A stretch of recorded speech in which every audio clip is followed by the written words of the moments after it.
Yo, yeah, that's B-Eazy, that's the name. Way before the world knew he was running the game. Laid the groundwork, built the foundation strong. Been influencing the whole scene all along. Now everybody gotta give that man his praise. A living legend for the rest of his days. Oh, he deserves all the accolades, yeah.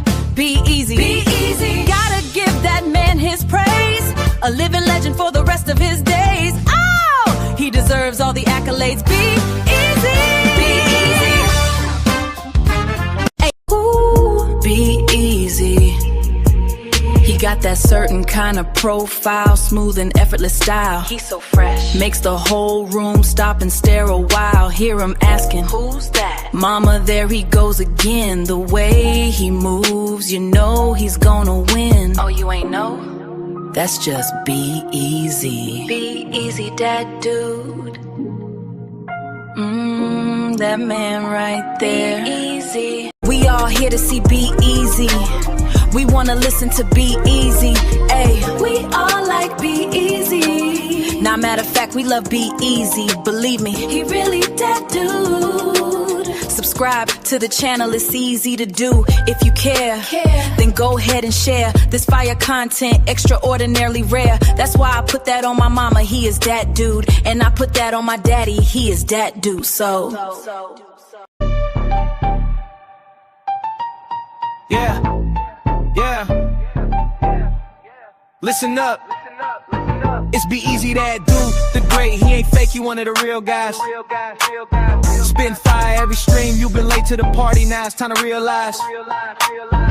From Pittsburgh to around the world, yeah, the flow is elite. Every beat that he slide on turns into straight heat. Came up from the grind, selling box on a laptop, running up a bag, feel like he hit the jackpot. Got the luxury visions, ambition vivid, never bluff. Person's progress, persevere when the going gets tough. B-Eazy Dat Dude, got stripes in the game. Every rhyme, every line, they gon' remember the name. From the streets to the stage, the energy don't fade. Legend in the making, yeah, history's what he's laid. Mic in his hand, heart in the flow and soul on every beat. Dropping knowledge, power, bravado, his legacy complete. Hustle amplified, lyrics electrified, that's the truth. Be-Eazy Dat Dude, established with certified proof. Feel the bass, feel the vibe, let it ride through the crowd. All the words, every hook, man, he keeps making us proud. King of his lane, rising above every feud. All hail the one and only, Be-Eazy Dat Dude.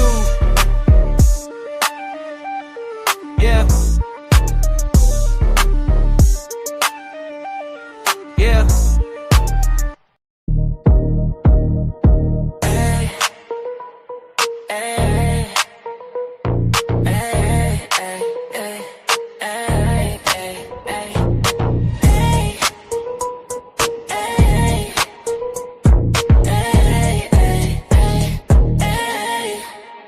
He always do it big, you know who it is. B-Eazy, B-Eazy, B-Eazy that dude. He on his way to the top and he ain't about to stop. You thought he would flop and didn't wanna give him props. The things you dreaming about he already did do. Now it's time to soak a game, he about to give you. Like, share, follow, and subscribe. Hit the notification bell to tune in when he goes live. Make a contribution if you feeling the content. Tap into the realness if you tired of the nonsense. I mean, no disrespect, ain't trying to sound rude, but the world already knows that B-Eazy's that dude. Ooh.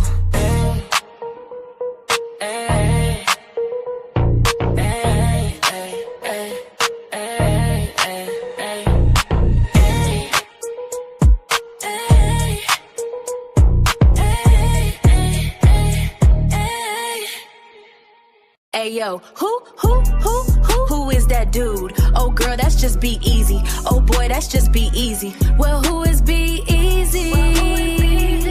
Oh, you ain't know, he been a pro for show, all about the dough. He been running up them racks and still trying to get some more. Don't care about the fame, just trying to gain and grow. He really one of them ones, his presence so pivotal. So hell yeah, he that dude, this is unequivocal.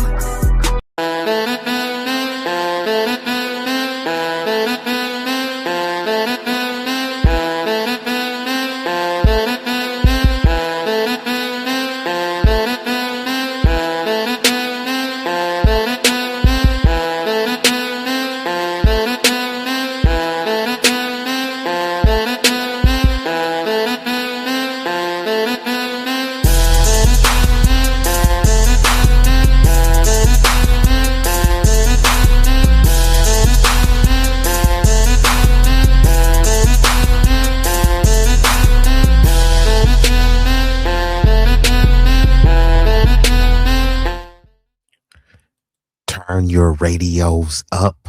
Turn your radios up. Y'all know what this is. Y'all know who this is. B-Eazy Dat Dude, an impromptu stream back with another one. This one is gonna be a banger. May got some from the Umar sector, the Umar sexuals. Y'all may get a little bit disturbed because this one will be a doozy. I don't like to keep y'all waiting. Before we get this thing started,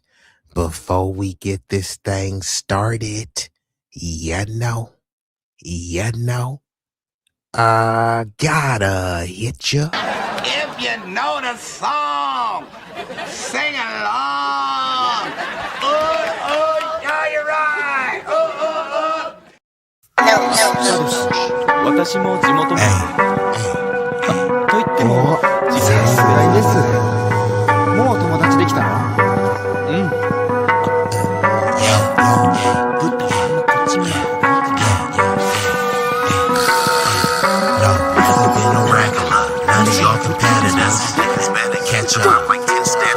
Look, this promethazine got me leaning like a cholo in the club. I'm 20 deep. I don't be riding solo. Pull some bad bitches, they vanilla and cocoa. They wanna take some photos when we kick it out in Soho.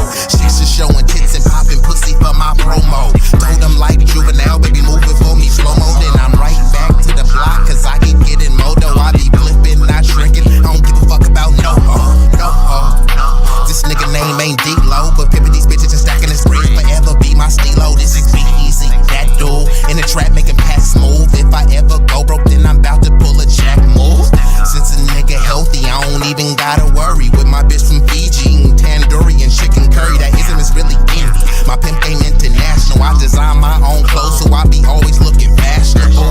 Here's a couple facts about me that y'all didn't know. Some of y'all be getting bread, but I be getting bigger, dawg. I got bigger guns and a whole lot of bad. And we are activated.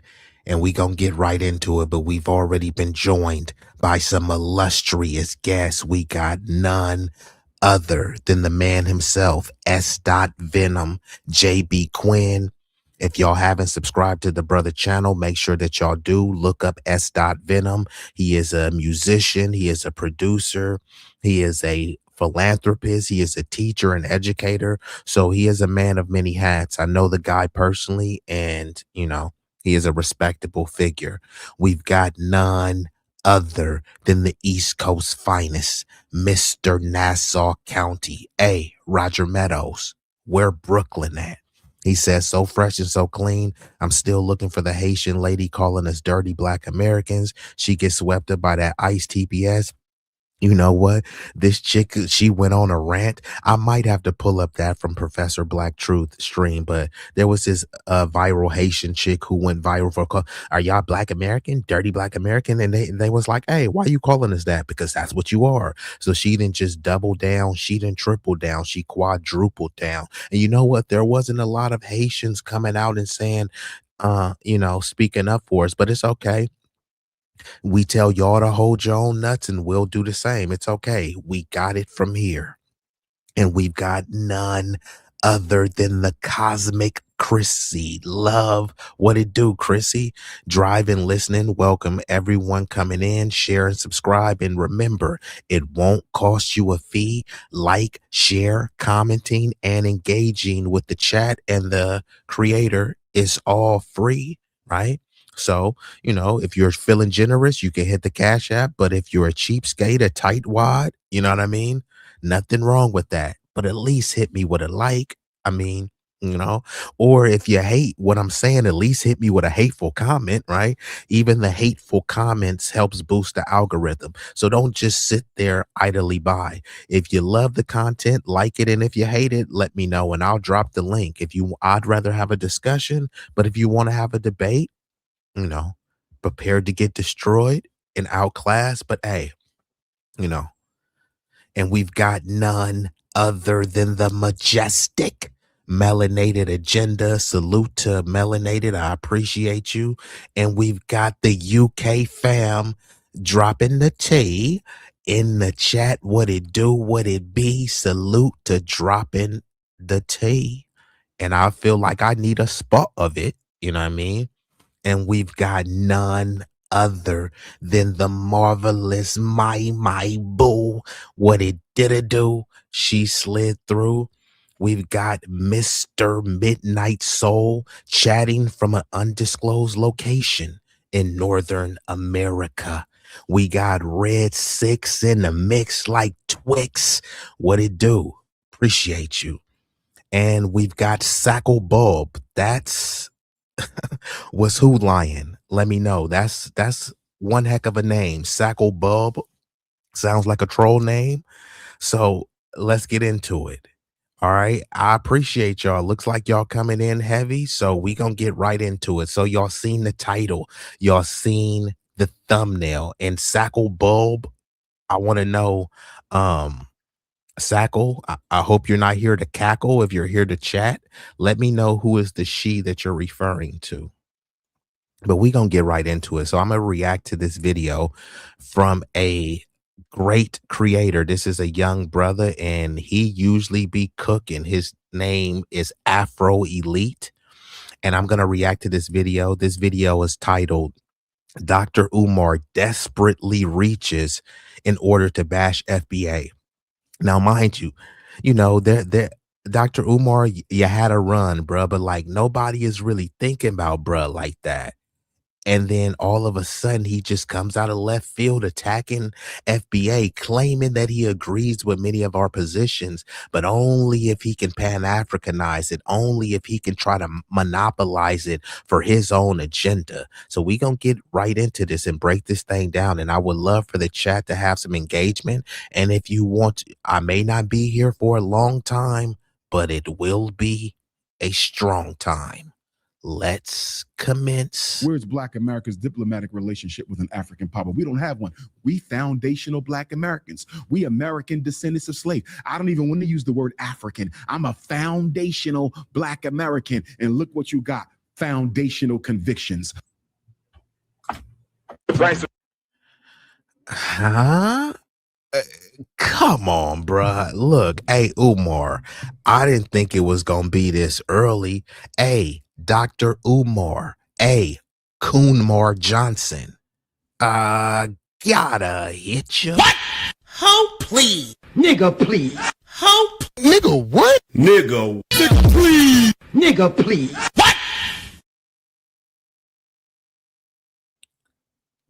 What the hell is he even talking about? Let's run that back one more again. So he's doing the little air quotes to try to ridicule you. Y'all foundational Black Americans, you don't want to call yourself African. What has me calling myself African like really done and gotten me?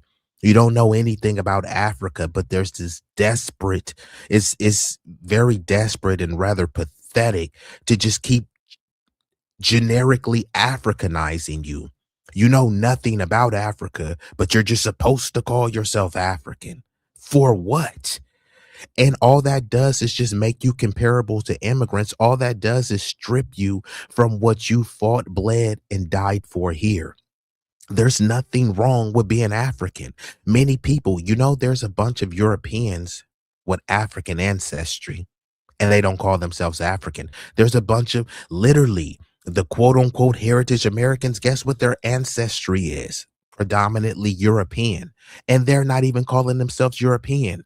They're calling themselves white and Caucasian. And no one goes to a bunch of white people saying, why y'all call yourselves a color, right? Most white people, many of them are actually not white, right? No one is saying that their skin pigment is going to be actually white. When you look at many of them Italians, many of them are dark skinned, which is why they were called the N-words, and why they were called guineas, because they were saying, nah, y'all ain't really white. Y'all are like more African, which are saying they were Negro, right?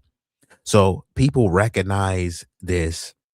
So look, man, people just are not rocking with the term, right? I know people are trying to fixate and hold on to the African American term, but it's just a misnomer. It doesn't accurately describe people, and no one knows who the heck you're talking about. Maybe there was a time and period in this country where when you said an African American, you did know who it referred to.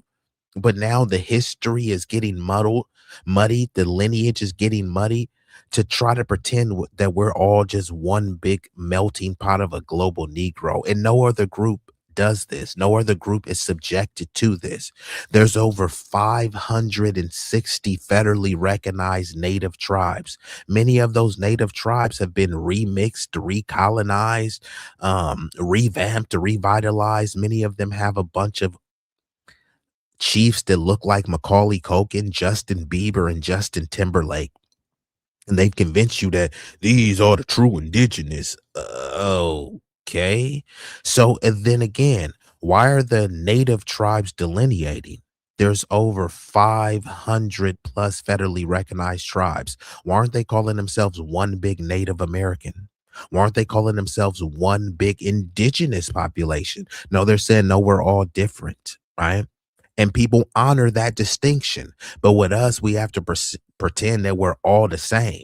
And he doesn't even do this to other parts. Most of the slave population, the enslaved people, they were brought to the Caribbean.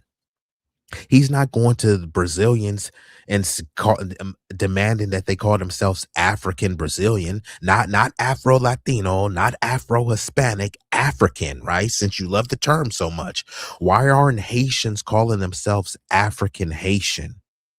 Don't worry, I'll wait. Where are the Jamaicans calling themselves African Jamaican? You're saying no, Jamaicans have African ancestry. Okay, cool. So they can have African ancestry, but still honor their ethnic and national identity by saying they're Jamaican. Yeah, that makes sense. No, why aren't they calling themselves African Jamaican though? We're the only group where it's just forced that, yeah, y'all foundational Black American. No, drop the Black, add the African. Like, huh? No, you know what I mean? We don't know anything about that, right? So it's just this desperate attempt to, like, make us a generic African. And then they say, you don't know where you're from. So if I don't know where I'm from, how could you say that I'm from there? Yeah, you from there. It's just you don't know it. Okay. But let's get to the chat before I pull this right up. I asked where Brooklyn at, and Brooklyn has arrived. Cloudness 457, the Brownsville bully in building. Let's get into this thing. This one will be a doozy. Where's Black America's diplomatic relationship with an African power? We don't have one. We foundational Black Americans. We American descendants of slaves. I don't even want to use the word African. I'm a foundational Black American. And look what you got. Foundational convictions. Nigga, what's with all the hostility, bruh? I don't even want to use the term African. Like, come on, bruh. Nigga, what's with all the sassiness, bruh? He's over here acting like a whiny, petulant little hoe. Like, come on, bruh. No one is forcing anyone to call themselves foundational Black American if they're of the lineage. If you want to go around calling yourself African American, fine. All people are saying is, I'm not one and don't call me that. And then they give a coherent explanation of why they don't want to be called that and why it's a misnomer. You don't know who the heck you're talking about. Guess who's African American? Elon Musk? No, he's not. Yeah, actually he is. How is he not? Is he African? Yes. Is he American? Yes. He's African American. Now you can honor, no, it didn't used to mean that. Yeah, it didn't used to mean that. And then they flooded the country with millions and millions of immigrants that are not of the lineage. Nothing against immigrants. I'm just saying that we're different. Just as well as a Chinese person is different from a Vietnamese person. But guess what? They're both Asian. And you honor that national, cultural, and ethnic distinction. But with us, we have to pretend, right? Koreans and, Cambodians and Japanese people, sometimes they have similar skin pigments. Does that make them the same group because they're of the same so-called racial group? They're all Asian, yeah, and they're all ethnically different. It would be highly disrespectful to say that, hey, look, man, Japanese people, you have slanted eyes, and so do you Chinese people. So you're all the same. You're all Asian. You don't know who you are. Stop arguing. That would be highly disrespectful. They would call it anti-Asian hate. They would call it xenophobia. But with us, we have to pretend that everybody is the same. Someone from East Africa with a whole different mouth, nose, facial structure, hairline, you have to pretend that they're the same as you just because they're from a large continent and they have similar skin pigment. Do you know who Vivek Ramaswamy is? He has a similar skin pigment as many black people. So am I the same as Vivek Ramaswamy because he's brown and I'm brown? It doesn't even make any sense, but this is what you've been convinced to accept, right? Oh, they have a similar skin pigment. Yeah, and they have an entirely different culture, entirely different dialect, entirely different phenotype. And they'll say that you have some phenotypic similarities, so that makes you the same. Look, they got a big nose, you got a big nose. Y'all the same.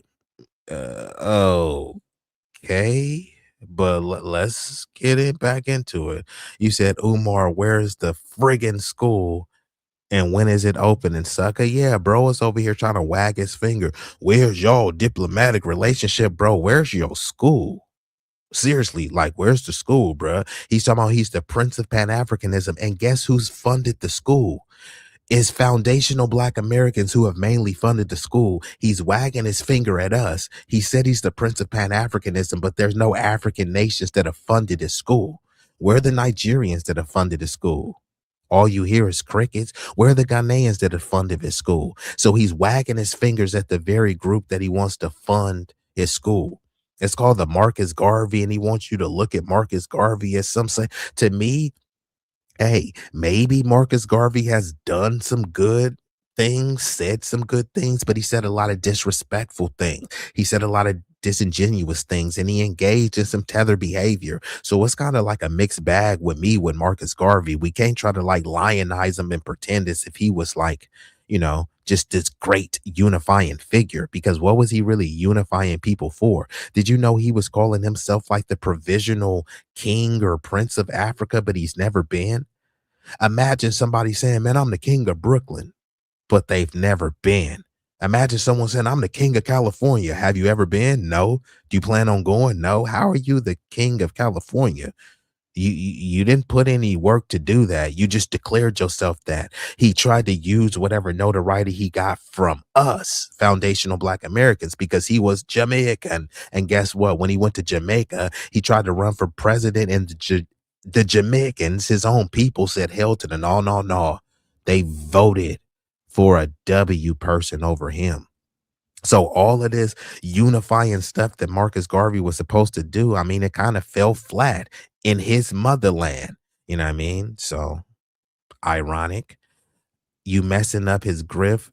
Have a heart. Michi X says he uses his school to prey on single black moms who bring their sons to a school or whatever he has. I'ma touch on that single black moms angle. Don't worry, Roger. I told you. This one will be a banker. And of course, I thought she was still live. Salute to Sincere. I had to cook up this live so I couldn't check you out. But I appreciate the sophisticated and the sensational Sincere Saida. Let's get back into this thing. Where's Black America's diplomatic relationship with an African power? We don't have one. We foundational Black Americans. We American descendants of slaves. I don't even want to use the word African. I'm a foundational Black American. Again, bro, what's with all this like kind of sassy, passive aggressive when you doing the little air quotes? Are we not foundational? You don't have to like the term. Look at the definition of foundational. There's no argument that you can make that we're not. Are we not descendant of American chattel slaves? So now he wants to air quote that. So you're supposed to say Africa with your chest, right? but then you air quote America. When you go to Africa, guess what they call you? They call you what you are. American. So I'm in America. My family is from America, fought, bled, and died in America. My mom is from America. Her mom is from America. Her mom is from America. And her mom is from America. But I'm still supposed to be looking back to some mythical, generic place in Africa that didn't even exist when my forefathers was building here. My family is from Tuscaloosa, Alabama. Tuscaloosa, Alabama is older than Nigeria. It's older than Sudan. It's older than most African nations. But I'm supposed to look back and say, yeah, you really from there. It was a plot of land. It's just they didn't had no name for it. So how could you say I'm from there? Oh, it's just based on speculation and guesses, right? And many times you just go with it. It just doesn't even make any sense. But why is he so hell bent? Why does it even matter? What is the whole point of, because they try to say, oh, well, black is just a color, it's not a race. There's no race called African. There's no country called African. Again, yeah, it's a continent. And then they love to say that Africa is the most racially diverse continent. So saying that you're African, it doesn't mean black. You're trying to frame it that it means black, but it doesn't, which is why the mayor, the New York mayor, Zoran Mamdani, guess what? He said he was African American. When he wanted to get in a prestigious school, he said he was African American. And is he not? He is an Indian born in Uganda. Hey, he's African because he's of Ugandan descent based on birthright, right? And then he becomes an American citizen. And since people love the melting pot, this is a nation of immigrants built by immigrants. Y'all love that talk, right? So he's a Indian born in Uganda, which makes him African. He becomes an American citizen so he can tether on to the term African American. This is how nebulous and vague the term is. Guess who else is African American? Charlize Theron. Guess who else? Elon Musk. Guess who else? Dave Matthews from the Dave Matthews Band, right? Man, they ain't black. Yeah, I didn't say they were black. I said they were African American. Guess who else is African American? French Montana, who is a Moroccan Arab looking dude. Morocco is where? In Africa. He's an American citizen. How is he not African American? He's not black. Yeah, he's not black, but he's African American. Which is why people are like, bro, who the heck are you talking about when you're using this term? Oh, we're talking about this group. And then we're talking about the descendants of American slavery. No, you're not, because technically Akon is African American. He's a Senegalese immigrant. He comes over here and he doesn't call himself Senegalese American. I'm African American. Look at Idris Elba, and shout out to dropping the T. But you know how Idris Elba really talks. Cheerio, would you like a spot of tea? And then he comes over here. Hey, what up, my nigga? Yo. You feel me? He picks up the BAVE, Black American Vernacular. And then suddenly Cynthia Erivo, Tether, Idris Elba, Tether, David Owawalaway, Bungalow, whatever his name is, they come over here. They're Nigerian Brits, but they don't call themselves Nigerian. They call themselves Black Brit. So as much as Umar Kunmar is over here talking about y'all don't want to call yourselves African, why aren't the Nigerians in Britain calling themselves by their nation state? I'm a Black Brit. Nah, you're not. You're a Nigerian Brit. Like, why won't you lean on that? He's saying we don't want to call ourselves African. These people don't even want to identify as their nation state. They try to go under a banner of flat blackness. Why? Because we were the ones who stood up for blackness, which is why you see it in all of our institutions. Now there's a modern terminology of they're trying to rewrite and generic Africanize all our stuff. Y'all know what James Brown said. Say it loud, I'm black and I'm proud. He didn't say it loud, I'm African and I'm proud. Nothing wrong with being African. It's a beautiful thing. That's not what he said. We have historically Black colleges, not historically African American colleges. It's Black History Month. There's a congressional, unfortunately, it's full of immigrants now, so it's turned into like the Tether Caucus, but it's called a Congressional Black Caucus, not a Congressional African Caucus. I mean, it might as well be called that, but see, we've always leaned into blackness, and people like Kunmar, they've helped try to usurp our identity by putting a blanket African banner onto it so that anyone could come and say, hey, y'all African and I'm African. And actually, these people could try to usurp you and say, hey, we're the true Africans from the motherland, and y'all need to get in touch with y'all roots, right? You're supposed to forget all of what you built here. All of the wars that my family fought in was in America. My family didn't fight in any wars in Africa. I don't have no distant relatives in Africa. My mom had no distant relatives. Her mom had no distant relatives, and her mom had none. So again, I'm supposed to fight for a landmass that I've never been to, my family has never been to, and know nothing about. There was nothing African about the food that my mom cooked. You know why? Because when I hung around real Africans, which I didn't grow up around a bunch of them, but when I came around them, they were like, yeah, this ain't African. This ain't how we do it. It just doesn't make any sense, right? I get it. Aspirational. You want to show love to the motherland, but this is my motherland. If your motherland is in Africa, fine. But there's a reason why a bunch of people from the so-called motherland is trying to get here and trying to get you to repatriate. How can I repatriate to a place I've never been? It doesn't even make any sense, right? They're saying that this is the land of milk and honey, you know what I mean? Not whatever motherland you fled from. You said, I call him David Oyelio.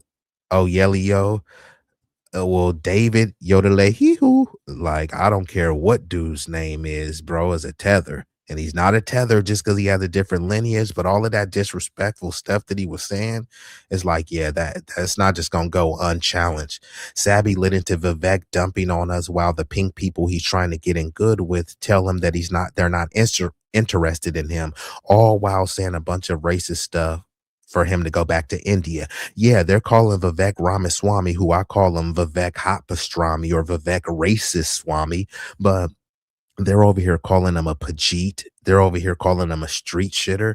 I had never seen so many videos. Did you know that they have festivals in India where they like pick up turds and they like throw it and smear it on each other's face? You feel me?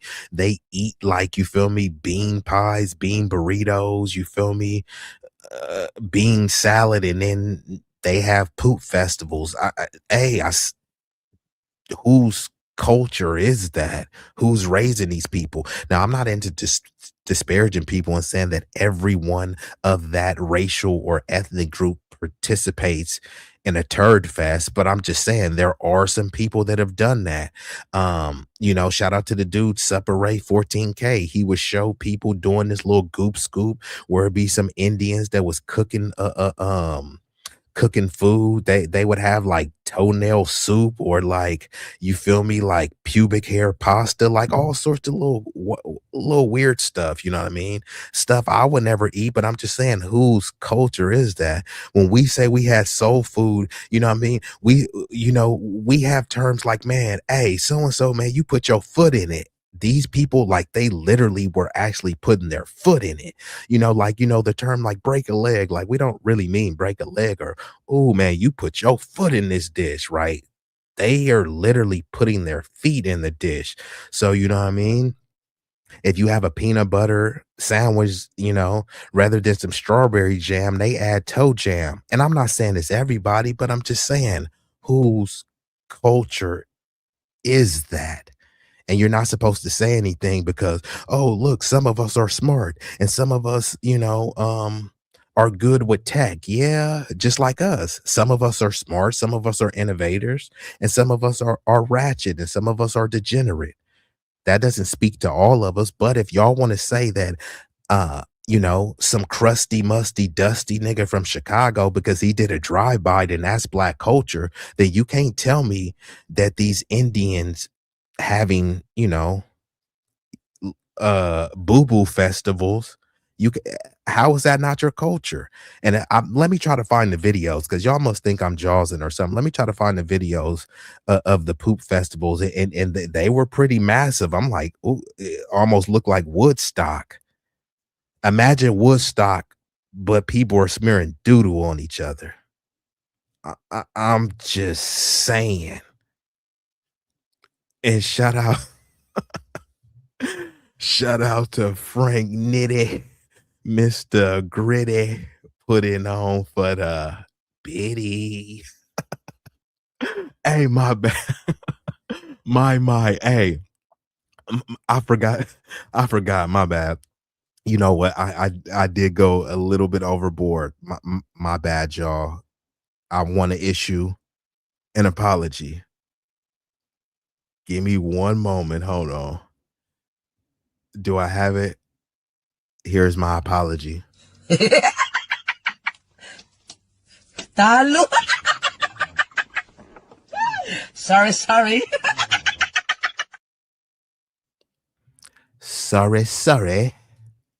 Didn't mean to go that deep, but I'm just saying. Shout out to the bro John. It gets deeper. Y'all get what I'm saying. When people love to talk about culture, I'm like, hey, you want to talk about culture? It's like, fine, we can talk about the culture. We can hold all of our degenerate stuff, right? Hey, y'all love fried chicken and watermelon. It's like, okay, fine. Go with all the jokes. We love fried chicken and watermelon, but you love pubic hair pasta? It's not the same. It's not. Oh, my bad, Roger. Don't tell me you was eating. Hopefully you go get a good dinner after this, Roger. My bad though, Roger. Salute to the bro. Yeah, I mean, it sounds funny, but yes, they do have these festivals where they're like throwing turds and rubbing turds on each other's face. You know, but people are like they're unified. Yeah, unified rubbing turds on each other. You said you don't want to see that? Oh, I was gonna pull it up for you. And shout out to MD. Was good with the boy. Salute to the Brody. Hey, the marvelous. Sorry. Had to, but let's get back into it. All right, let's get back into it. See, I haven't even got to let Dr. Kunmar go. And look what you got. Foundational convictions. The price of freedom is death. We're coming to get our ethnicity in our recent lineage here. Okay. Now you have some who are Pan-African. That does not make them not FBA or Black American or Foundational Black American. Okay. Because Pan-Africanism is an ideology. Okay. It's a thought process. It is not a. And I kind of fast forwarded some of what he said just because to make the video transformative. I will be fast forwarding. I will be going back and forth from the screen like this. Now, some people are triggered by the foundational Black American term because it's a term that they can't leech and tether onto. It's not a group, it's a lineage. There is no FBA movement. There is a movement of delineation, but I call it the delineation process, not necessarily a movement, but a process. However, if there was to be a movement, the movement would be delineation. The lineage is foundational Black American freedmen. There's multiple terms that mean the same thing. Foundational Black American, American descendant of slave, Solon, freedmen. They all mean the same thing, just different vernacular. And the reason why people came up with the term is not to be divisive, not because they hate other people, just because, like I told you, Elon Musk is African American. You can try to pretend, no, he's not black. He's not black. And once again, being African American doesn't require blackness. The terminology is very vague. It tries to say of African descent. Elon Musk is of African descent. French Montana is of African descent. No, they're not black, right? They're not racially black. They're not of the Negroid race, right? And then people get into, well, race is a social construct. Well, if you argue that, then you have to argue everything under that is also a social construct. Tribes are social constructs. Ethnicity is social construct. Nationality is social construct. And guess what? Here's the big banger. Religion. It's all a social construct. So which construct do you believe in and which construct do you adhere to? That's what matters. And people do adhere to a racial construct, but only when it benefits them, right? See, they'll say that these so-called Native Americans, oh, well, they were Asiatic. Okay, so then when I ask you, well, what race is a Native American? But they won't say that they're Asian. They definitely won't say that they're Black or European. So what race are they're Native American? There's no race called Native American, though. And then they pivot to, well, race is a social construct. Well, guess what else is a social construct? Calling yourself a Cherokee is a social construct. Choctaw, social construct. Seminole, social construct. Navajo, social construct. I mean, how far do we want to go with this? Yeah, no, but when you say that, it's like you can't call them Asian. Like we have to be called African, right? No, y'all actually descend from Africa. It's like, no, I don't. But then you said that these so-called natives descend from Asia. So isn't it accurate for me to call them Asian? No, don't call them Asian.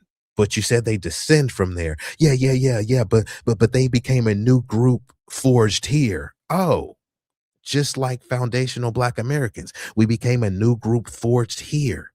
People that were reclassified, people that were enslaved, people that were free, people that were, forcibly penetrated by their slave masters.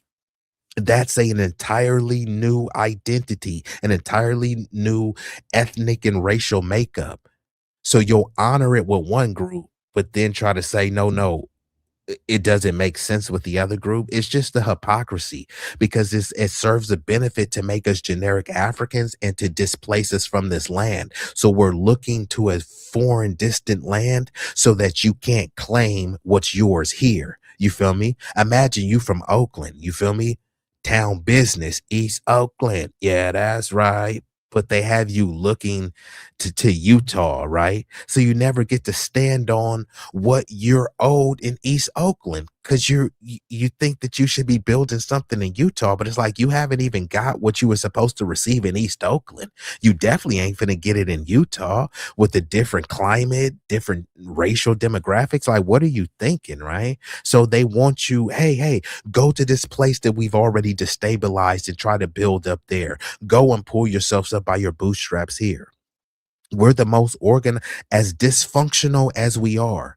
We're more organized than any other melanated population around the globe.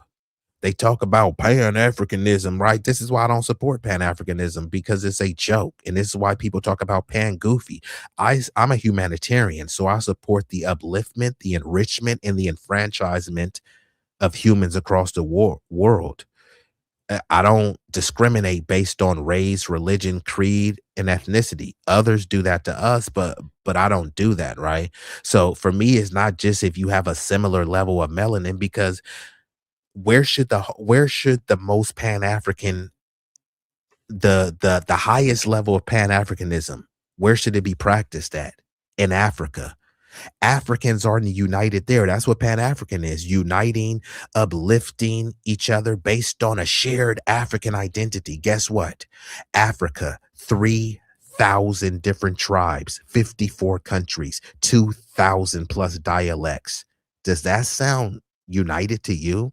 Imagine you were in Texas and you went from Dallas to Houston, but you couldn't understand the people in Houston because they speak an entirely different dialect. Imagine you live in Oakland and you drive to San Jose, but you can't understand the people in San Jose because they speak an entirely different dialect. You in New York, you go to New Jersey, you can't understand the people in New Jersey because it's a whole new world and they speak a different dialect. What is unified about that?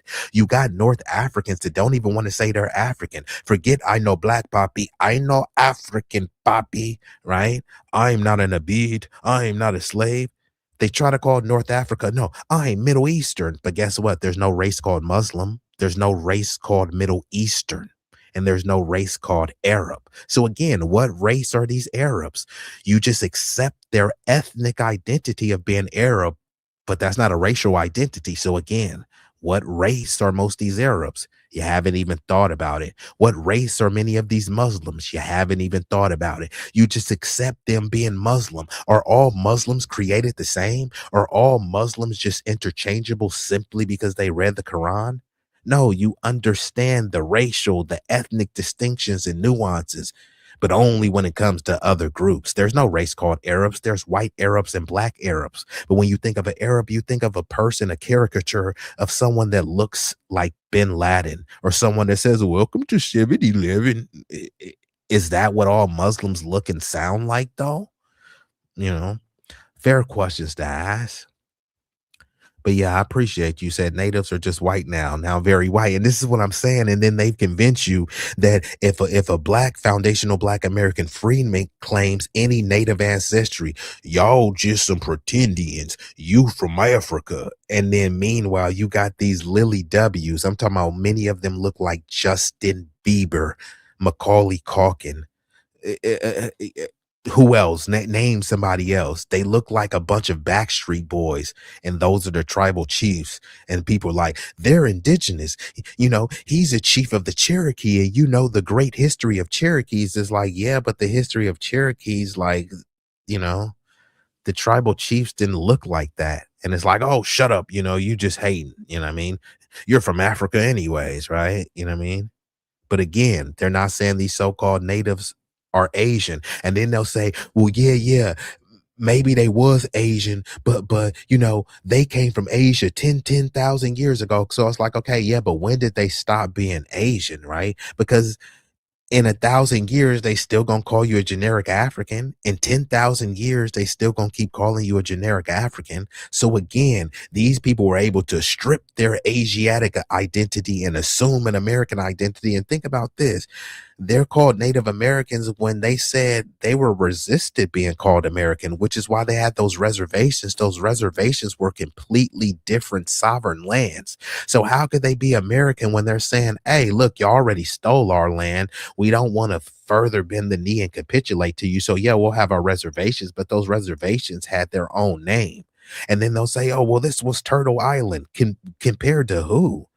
There were so many different tribes. Not every tribe conceded that this place was called Turtle Island. And then if you were indigenous, why don't you say you're indigenous to Turtle Island? Instead, you're trying to say, well, I'm indigenous to America, this land. You know what I mean? Okay. Like when you start digging deeper, it just starts getting, people can't truly stand on it. Okay, fine. This place is Turtle Island. What percentage of the population agreed to call it that? There was no poll taken. There wasn't a meeting of all the native tribes and said, hey, look, I know we're fighting with each other, but we're going to call this place Turtle Island. No, they were fighting with each other. You know what I mean? And that's how some of the reason why the colonial powers was able to exploit that. It doesn't justify anything that they did. But yeah, and we got to salute to John. Seeing where you been, bro? You're a little late, cuz. One of the illest and the dopest with a pen. You said, how do I feel about, hold on. How do I feel about Messiah Garvey? I already spoke on that. Garvey is a mixed bag, you know what I mean? Because he said and done some good things, but he said and done a lot of shady things. There was a whole Garvey must go movement. I might have to just break it down. I lean towards, more of the shady side. I do compartmentalize, like I talked to you on your stream the other day. I compartmentalize and can say, hey, look, I agree with this that Marcus did, this what he did, this what he said. But then there's a lot of other toxic tethering that he did as well. For instance, you from the town, right? Imagine a cat that said he's the king of Oakland, but he never set foot in Oakland. This dude says he's the king of Oakland, but he lives in Columbia somewhere. You wouldn't really respect that. You like, bro, how are you the king of Oakland? I'm the one, you feel me, get in the stripes. I'm the one, feed in the neighborhood. I'm the one enforcing, things that go left in the neighborhood. If anything, I should be the king of Oakland, right? So that's what Garvey was doing. He was trying to call himself a provisional king of Africa, and he never been to Africa. That itself is kind of opposite. And then he was trying to get a bunch of Black Americans to go to Africa. Yeah, Africa, y'all homeland. I never been, but I'm the king. And then he created like this failed train to like quote unquote repatriate it. So again, like what is with this obsession of trying to get us to quote unquote go back to Africa? When you say go back, that implies that you've been there, but no one in my family has ever been there. So then it's like, oh yeah, you got to go back hundreds of years. You just didn't go back far enough. It just doesn't make any sense. And they're not telling any other group to do that. Like I said, there's many recent Africans that were dropped to in Haiti, but they're not told to call themselves African Haitian. but you said you're on the move. Okay, I got you. Let me pull this back up, John. Give me one moment. A lineage, okay? It is not a ethnicity. However, the way modern day Pan-Africanists want it to be, they want you to denounce your ethnicity and your lineage to adopt a very general lineage of just being from Africa, being a descendant of Africa in some shape, form, or fashion. So that's kind of to break down, and we've done many lives and videos on that, so you guys can go through the catalog and y'all can listen to that. So that's to break this down. Now, he is talking about Dr. Umar. He's talking about the verdict of Rick Chow. Okay. Now we know Rick Chow was acquitted of essentially. Yeah, but see, this is the thing. It's not really up to you, and this is okay. Fine, you got to lead by example. Imagine it's like, man, I'm having a pool party, bro, and I just want everybody to jump in the pool, man, so y'all can just enjoy the pool and swim. And it's like, bro, you gonna jump in the pool? Nah, I ain't gonna jump in the pool. I'm just organizing for y'all to jump in the pool.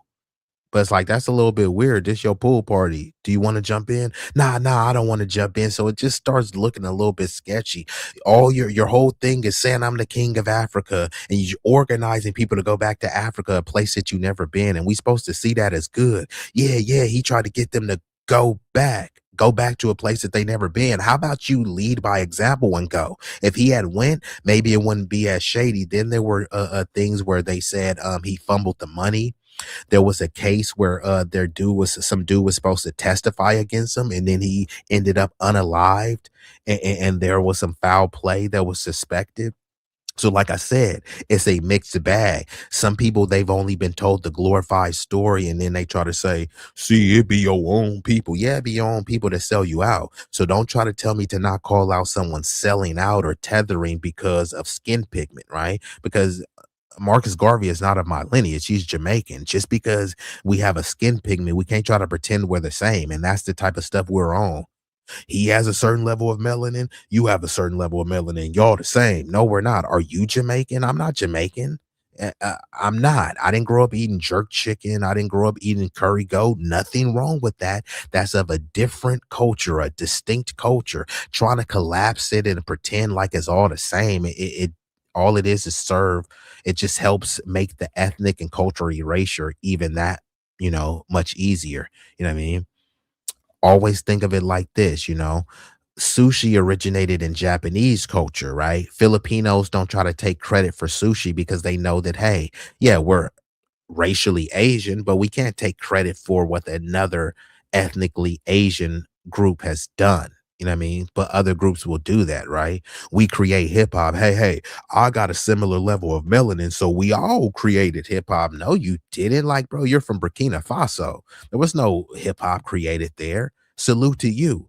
But then, you feel me? I don't try to take credit for some pyramids built in Egypt. I can say that they were some Nubian or melanated people that done that. I don't pretend as if that was an accomplishment for my specific lineage. You know what I mean? Because there's a difference between, again, like the whole concept of race is just like relatively new. And then people try to reach back in time and look at things through a racial lens. But yeah, and the thing is, Jamaicans wasn't even rocking with Marcus Garvey. Marcus Garvey got put on here, right? He had to go and retire off, in Britain somewhere, and he passed away there, in obscurity. You know what I mean? It's not to demean. It's just like y'all can kind of look this up. He went to Jamaica, right? And the Jamaicans, right? He was doing all this Pan-Africanism, right? And then he was meeting with the Klan. He was having these meetings with the Klan. He was calling us stupid. He was trying to get us back to Africa. Meanwhile, he was trying to run for president of Jamaica. So remember, he's calling himself the king of Africa, a place he never been. He tried to run for president in his homeland, Jamaica, and they voted for a Lily W person over him. Now, you can blame the people that, hey, why they vote for a person? And that's a fair question to ask, which shows you how colonized and how buck broken many of the mentality of those people are over there now and at the time. But then you also got to ask, was he a snake oil salesman and the people just seen through him? These are fair questions to ask. We can't kind of lionize or deify anyone. You see people that have no issues throwing Malcolm X, whatever dirty history they believe, under the bus. They try to say MLK, Charlie Kirk, you know what I mean? Who got clipped and clapped in the neck, right? He was saying MLK was a horrible person. But then all I asked them, okay, fine, MLK was a horrible person. Who is the white version of MLK? And you know what I hear after that? Crickets.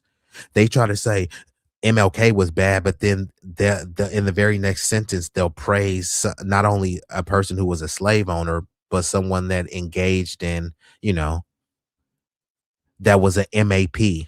And I'm being funny with that. A person that was a minor attracted person, right? i.e. a pedo, right? They'll praise pedos, but then they'll say, well, MLK was bad. Okay, fine. If MLK was so bad, who is the white version of MLK? Who is the Asian version of MLK? Who is the Mexican version of MLK? Yeah, he had one, Cesar Chavez, and then they threw him under the ringer recently, said that, he was some sick, twisted, person who forcibly penetrated chicks, right? So then again, who is the Latino version of MLK? They love to talk, they love to quote our people, right? They love to quote Fred Hampton. They love to quote MLK. Where are the quotes from the Latinos? Y'all have no quotes from Latino civil rights leaders? Oh, I got a quote. Don't take my word for it. Look it up. And if you want me to, I can pull it up. The Latino civil rights said, hey, I do not want to ally with the Negro. Let the Negro fight his own battle. And now fast forward and they're talking about, where's all the blacks to help us with ice? No, I ain't helping you with sugar honey iced tea. 'Tis the season to hold your own nuts. Let's get back into it. Actually lynching Cyrus Belton, a 14-year-old black boy who was running away from him, and we've already done a couple of videos on that, so you guys can go check that out. Now, what Dr. Umar says here, though, is actually pretty interesting, so we're going to listen to it. All right, here we go. Traveling with your gun is a roll of the dice, because the truth is, one small mistake, whether you... And just an aside, because and shout out to the bro with the ad revenue. But yeah, hey, I keep a biscuit on me, and I ain't talking about from Popeyes. But yeah, I'm gonna have to do a whole other stream about firearms. So if y'all in the chat and you own a firearm, or you would be interested in a stream about firearms, let me know, because I do have some people who are veterans, and then I was thinking about having a like an actual firearm instructor come on here, because I want to dispel some of the myths, because a lot of times when they talk about gun control, but they don't talk about gun ownership in a responsible way, right? They try to make you and I'm gonna get back into the stream, but since that ad came up, I just want to try to touch on this with y'all, right? They love to try to paint these cities as war zones. What about Chicago, right? They try to call it Chirac, saying that it's akin to a war zone. Well, guess what I need with a war zone? What would you rather have in a war zone? A firearm or a cell phone? They've convinced you that, hey, no, we need to get rid of the guns for the legal citizens. But then guess what? Criminals are still going to have firearms. The whole point of being a criminal is either knowing the law and disregarding it, or not knowing the law and disregarding it. That's the whole point of criminality. Yeah, you wasn't supposed to be selling pounds and you still sold it. Yeah, you wasn't supposed to have 50 rounds and you still packed it, right? Some people are willing to take that risk over saying, oh my God, someone broke into my house, and then you rush to get a cell phone. In a good neighborhood, it will take a cop 3 to 8 minutes to get there. What do you think is going to happen in a bad neighborhood? They usually come 30 minutes later, an hour later. After that, the body done already dropped. I'm already RIP to me. I'm not going to let that happen. If I go out, I'm going out with a bang, bang, bang. You feel me? Bang, bang, bang. You feel me? Like John Witherspoon, RIP. But this is what I'm saying. I'm not advocating violence. I'm not promoting chaos or mayhem, but I do promote responsible gun ownership. So if y'all are interested in that stream, let me know and I will set that up. I do plan on setting it up anyways, but if y'all are really interested, I definitely will have the instructor come on and you will have a fruitful discussion. But yeah, they say you don't bring a knife to a gunfight. So again, if someone breaks in my house and they have a firearm, I'm not going to try to run down and get a kitchen knife or a butter knife or any type of knife. I'm pulling out that blammer and wherever I send you, you better hope that you get sent to the upper room. It's either the upper room or the basement, but I'm just saying, protect yourself at all costs. And y'all know Malcolm, right? What was one of the most iconic photos that you seen Malcolm? He was looking out the window. He had something in his hand when he was looking out the window. What did he have in his hand? Yeah, that's the type of time I'm on. He wasn't going around, oh no, yo, I'm finna slide on my ops. No, I'm going to defend myself. I'm going to defend my country and I'm going to defend my community. Don't start none, won't be nothing. And that's all we saying. So I am a 2A supporter. And, I know that might trigger somebody. Oh my God, like people get triggered off firearms. But guess what? And let me talk to the ladies, right? There's a lot of beautiful ladies that subscribe to me. So salute to them. There's a lot of beautiful ladies in the country, right? There's some obnoxious horn dogs out there. There are some sick, disgusting pervs and creeps. And maybe you have a loving husband, a loving boyfriend, a loving brother, and he may be busting his butt working a hard 9-to-5 job. He may not be able to help you. Hey, if you try to reach the phone and call him, but guess what else will help you? That great equalizer, a firearm. So I especially promote firearm ownership and usage for women, especially when they always talk about smash the patriarchy. Well, you ain't gonna smash the patriarchy with vibes. I don't believe in smashing the patriarchy, but I'm being a little bit facetious with that. But yeah, when you think about you have a wife or something, a sister who's petite, there's a bunch of obnoxious horn dogs out there. No, I want them packing so that these people could think twice. And if you got to fill them up with some hot lead, hey, boo, do what you gotta do. You know what I mean? Send them to the upper room and let God figure it out. Or let Lucifer call them home down in the basement. I'm just saying, either way, you live to strive another day. And shout out to Cloudness. Cloudness said he keep his blicky. That boy Cloudness, that boy stay with a blicky icky. You said free Dexter Taylor. And Dexter Taylor, if I'm not mistaken, I believe he was in NY. I believe he had some 3D printed guns that I think was legal. I think the guns that he was printing were legal. And somehow he got railroaded. And where's the NRA? The NRA thinks that talking about race is woke. Meanwhile, they'll ignore Black people's rights being infringed upon just because they say, oh, well, it happened to a Black person. But I thought you guys didn't see color. I thought you cared about standing up for 2A rights regardless of color. So the NRA is pathetic. They were the ones behind the push. California used to be open carry. And then when the Black Panthers went to the state capitol building with their firearms, which was legal at the time, then they said, oh, no, we can't have those niggas open and carrying. They weren't threatening to shoot anybody. Well, actually, they did threaten. They said, hey, y'all cops want to keep popping us in the street, we gonna pop back. They didn't say we're gonna initiate the pow-powing. They said, if y'all shoot us, we gonna shoot back. We gonna clap back. We gonna clap back. I mean, what is wrong with that? Don't start none, won't be nothing. If they don't clap at us, there's nothing to clap back at. They thought that they saw that as an affront and said, hey, we can't have these niggers with a firearm, right? Even though what they did was legal, by overnight, they made it illegal on paper.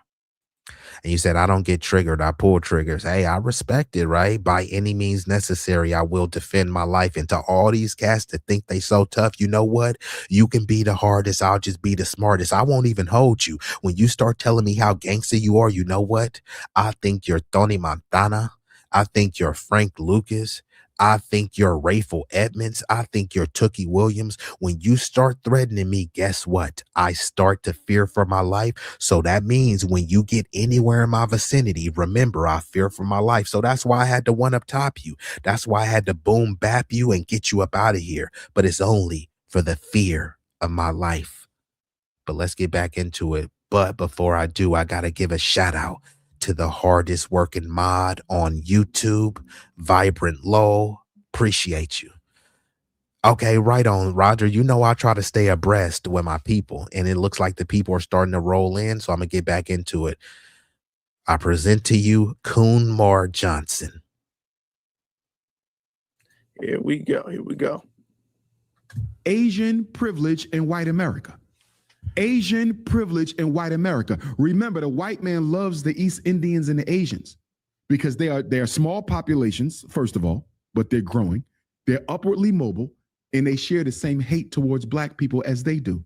So they're protecting Asians and Chinese and Asians because, first of all, white people numbers are dwindling. Yes. And they're going to substitute Asians and East Indians for them in this country, not to mention America needs Asia.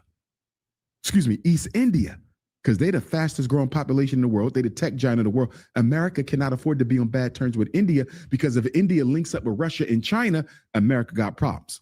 And Donald Trump just signed what? An agreement with China worth billions of dollars. They can't afford to upset the Chinese people. So guess what? Chinese Americans and Chinese immigrants, East Indian Americans and East Indian immigrants, they're always going to be protected by the government because of Donald Trump's relationship with India and China. And this is all right. Why is he making these faces like he just laid something heavy?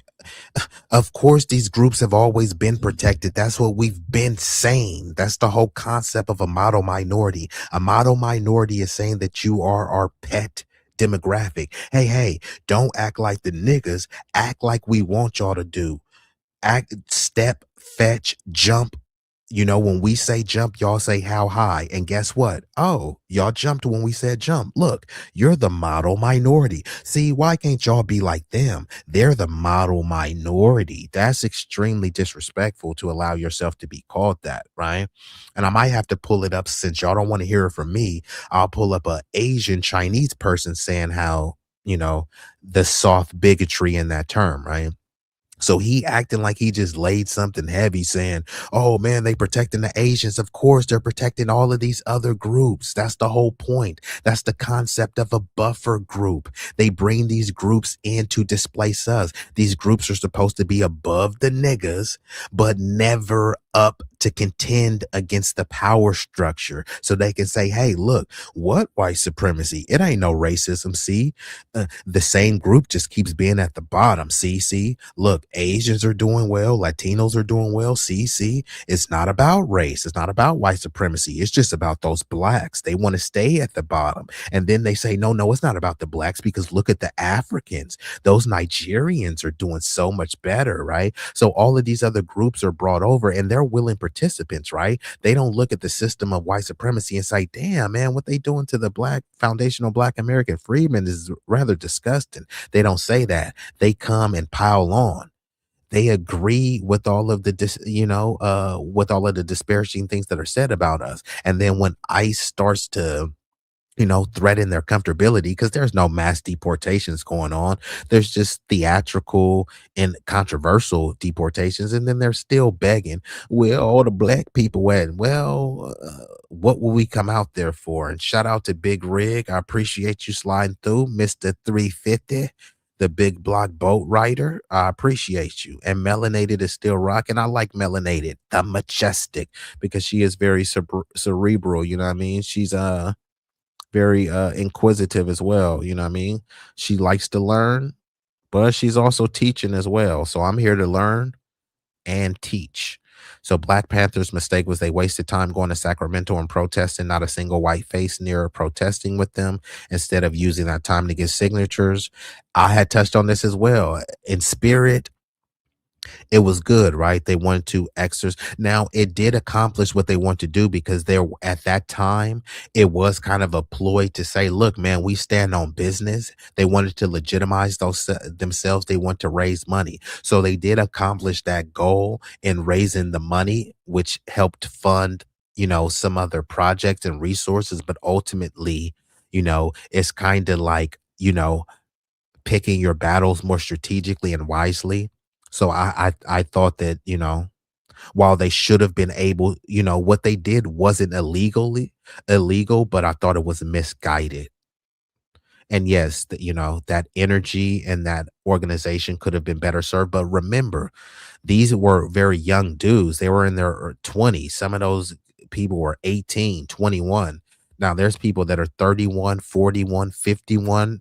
Matter of fact, there's people that are 71 and still haven't recreated what the Panthers do. There's a lot of people that say the Panthers should have did this. Was like, well, all the stuff that the Panthers should have done. Have you done any of that? Well, no. So it's like, why are you even talking about what the Panthers should have done? You have all the answers, but you haven't implemented anything. Then they start giving excuses. So it's like, if you can give me an excuse now, but the Panthers, they didn't use any excuses back then. They had excuses that they could use. They just, they saw the excuses as obstacles to overcome. So why aren't you overcoming these obstacles? When you start talking like that, then suddenly, people don't want to listen to you anymore. They want to tune you out. But it's like, could you refute what I'm saying? And since you can't, then they rather leave. So I get it. You said, Pete, my profile picture now. Oh, you was talking to Roger. Okay, let's get back into it. Let's talk about that real quick. Here's the thing with that, though. Rick Chow was, from some reports are saying. So I'm going to fast forward a little bit because he, let me see what else he got to say. Something like that. So, no. Remember, Cuba had Russia. Fidel Castro was smart enough to know I cannot survive America without a diplomatic relationship with a world power. Where's Black America's diplomatic relationship with an African power? We don't have one. We foundational Black Americans. We American descendants of slaves. I don't even want to use the word African. I'm a foundational Black American. And look what you got. Foundational convictions, foundational murders. Any African in America who doesn't recognize the need for us to have a diplomatic, political, public relationship with some African countries is out of his damn mind. The only respect you get in America as a non-white person is based on the country you identified with. God, are you kidding me? Hold on, bro. Do I gotta hit him again? What? Bro, what are you talking about, man? What? Hope, please. Nigga, please. Hope. Nigga, what? Nigga. Nigga, please. Nigga, please. What? And there's a reason that bro is always going on these channels where they just gonna give him a softball thing. They just let him cook, and then because he says something with conviction, you like, oh, he cooked. But it's like, bro, what did he really say? Man, we need to have diplomatic relationships with Africa. Okay, where's his diplomatic relationships? He's calling himself the Prince of Pan-Africanism, but he's always in America. He goes to Africa and it's transactional. He goes to Africa, does a dashiki, does a tribal line dance, and then suddenly he comes and wags his finger at FBA. We're the minority here. We're the minority here. He goes to an African nation where the majority of the population is African. Meanwhile, he has no smoke for them, no vitriol for them. We need diplomatic relationships with Africa. Okay, where's the olive branch? If these diplomatic relationships are so vital, so critical, where is the African Union to reach out to us? If we're all brothers and sisters and cousins from the motherland, think about this. This is supposed to be your motherland, but no one from your motherland came and got you. No one came to rescue you. No one came to fend. Instead, they came over here and said, hey, I'm not black. I'm Yoruba. I'm not black. I'm Igbo. They came over here and said, no, we're not the same. I'm not a slave. I'm not a nigga. I know my history. That's what they came over here and said. They didn't come over here and say, hey, we're here to free our brothers and sisters who were enslaved. Think about it. All of the enslaved history that you learn is from Western powers, is from American history. Where are all the African slave stories, right? Because they say, oh, our people were kidnapped. No, they weren't. Yeah, maybe some of them were. And then there's a reason why it was called a slave trade, because it was transactional. Yes, some were forced, some were coerced, some, not all. But where's their historical accounts, right? They talk about, oh, they're the oldest population and stuff, which is true.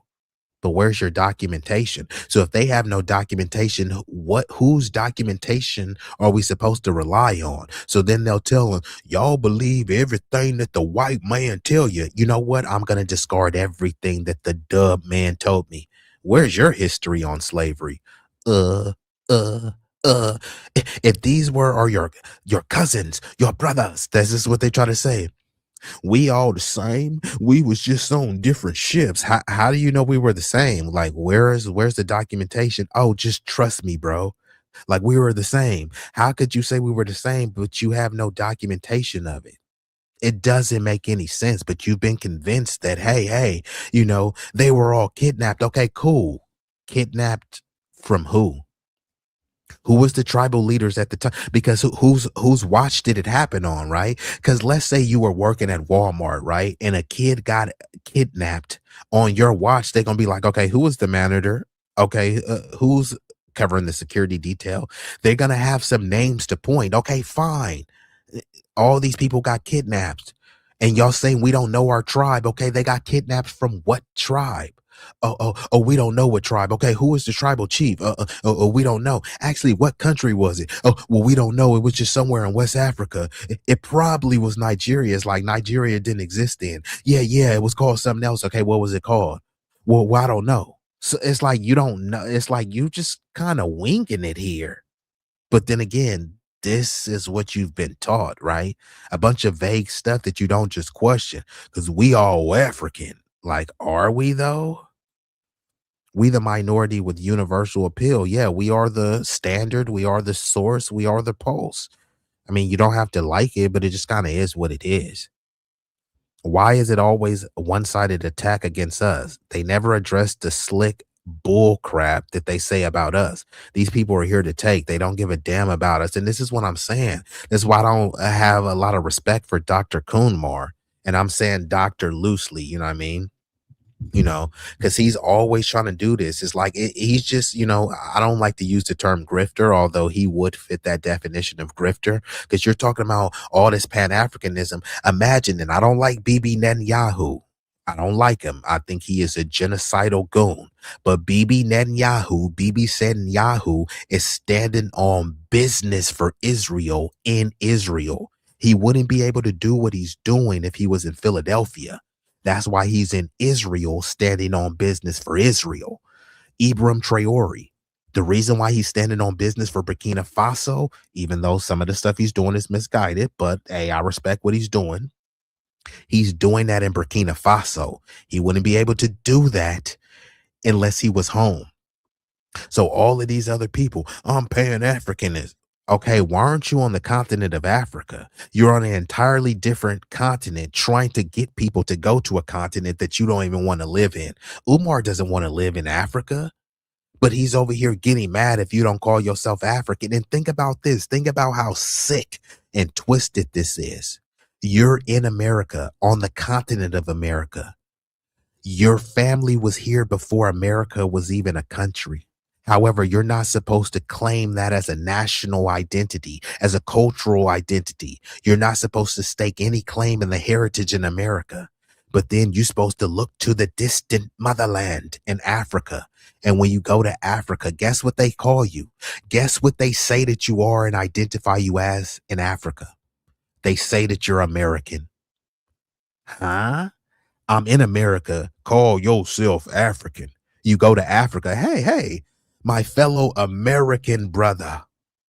Make it make sense. Umar is pissed that we're called. Nah, bro, we just gonna drop the African, because the thing is, we became black. And when we say black, black is just a color, not to us. Tell a white person white is just a color. No, that's not what it is to them, right? It describes a color and it describes many more things than that. None of our skin tone is black. When you talk about copper color, most foundational black Americans I know are copper colored. Many of them are yellow and red bone. And there's some that are as light as Steph Curry. There's a wide spectrum. You know what I mean? And guess what? Whether you like it or not, we've adopted that one drop rule. You know what I mean? So we've always stood on blackness. We stood on, even when they in the 90s, when they had, remember this? I just had thought about this when they was like raising money for colleges. It was called the United Negro College Fund. It wasn't called the United African College Fund. Wasn't called the United African American College Fund. All of this overly Africanizing of people is just relatively new. And all that is just to make you comparable with an immigrant, to try to say, hey, this is a nation of immigrants built by immigrants. So then you get desensitized to that language. And then when they say, since this is a nation of immigrants, you shouldn't matter if they displace your whole neighborhood with a bunch of undocumented citizens. Right? You can't say anything. You're an immigrant too. No, I'm not. Akon is an immigrant. Cynthia Erivo, Idris Elba, those are immigrants. There's no definition. All of us didn't come from Africa. Let's just be very clear. It just didn't happen. It's mathematically impossible. But for the sake of this argument, let's just say that we did all come from the motherland, which I don't believe, right? Where is the people that came back to get you? I'm just saying, just answer me that, right? But before I cook, because I got some other points that I'm gonna make. You said Information did a show on Umar, and apparently they caught his house in disarray, aka a hoarder, and his mind is as cluttered as his home. Well, I didn't see that, but yeah. You said, and is we produce all hues. Yeah, that's why they say, you know, even when you look at the lighter skin, it can come from a black person, but on the flip side, you know, you don't really hear the juxtaposition of, you know, a white person, you know, producing a melanated person without another melanated person involved. You know what I mean? But that's true. We produce all hues. We accept all hues as well. You know what I mean? And, you know, that's in some regards has been detrimental, but for the most part, it's been done, you know, out of love and out of us showing that, we're not truly like xenophobic or colorist or anything like that. Like people love to put that like kind of colorist label, but colorism, all colorism is just a feature, a bug, and an aspect of white supremacy. Because when you talk about colorism, it's about favoring a particular color, discriminating on other colors of skin pigmentation in favor of another color. But what's the color that's always favored? Lighter, brighter, whiter skin, because colorism is just it is, people try to like collapse these terms as into different terms, but it's just white supremacy is racism, right? There's other forms of racism, but like white supremacy is racism in a nutshell, and under that umbrella of white supremacy is colorism, you know what I mean? But above the white supremacy is tribalism, you know what I mean? So it's like tribalism is the granddaddy of them all, you know what I mean? It births all these other isms, you know what I mean? But let's get back into it though. But like he's talking about, oh, we need to have these diplomatic relationships with Africa. Nigga, you claim to be the Prince of Pan Africa, but you have no ties to Africa. Look at this nigga's face, bruh. Like, what are you so mad about, bruh? And it's always this one-sided vitriol. Show me the video of him talking to an African leader, scolding them what they need to do. You know how much corruption, filth, and sellout Sambos and tethers it is on the continent of Africa?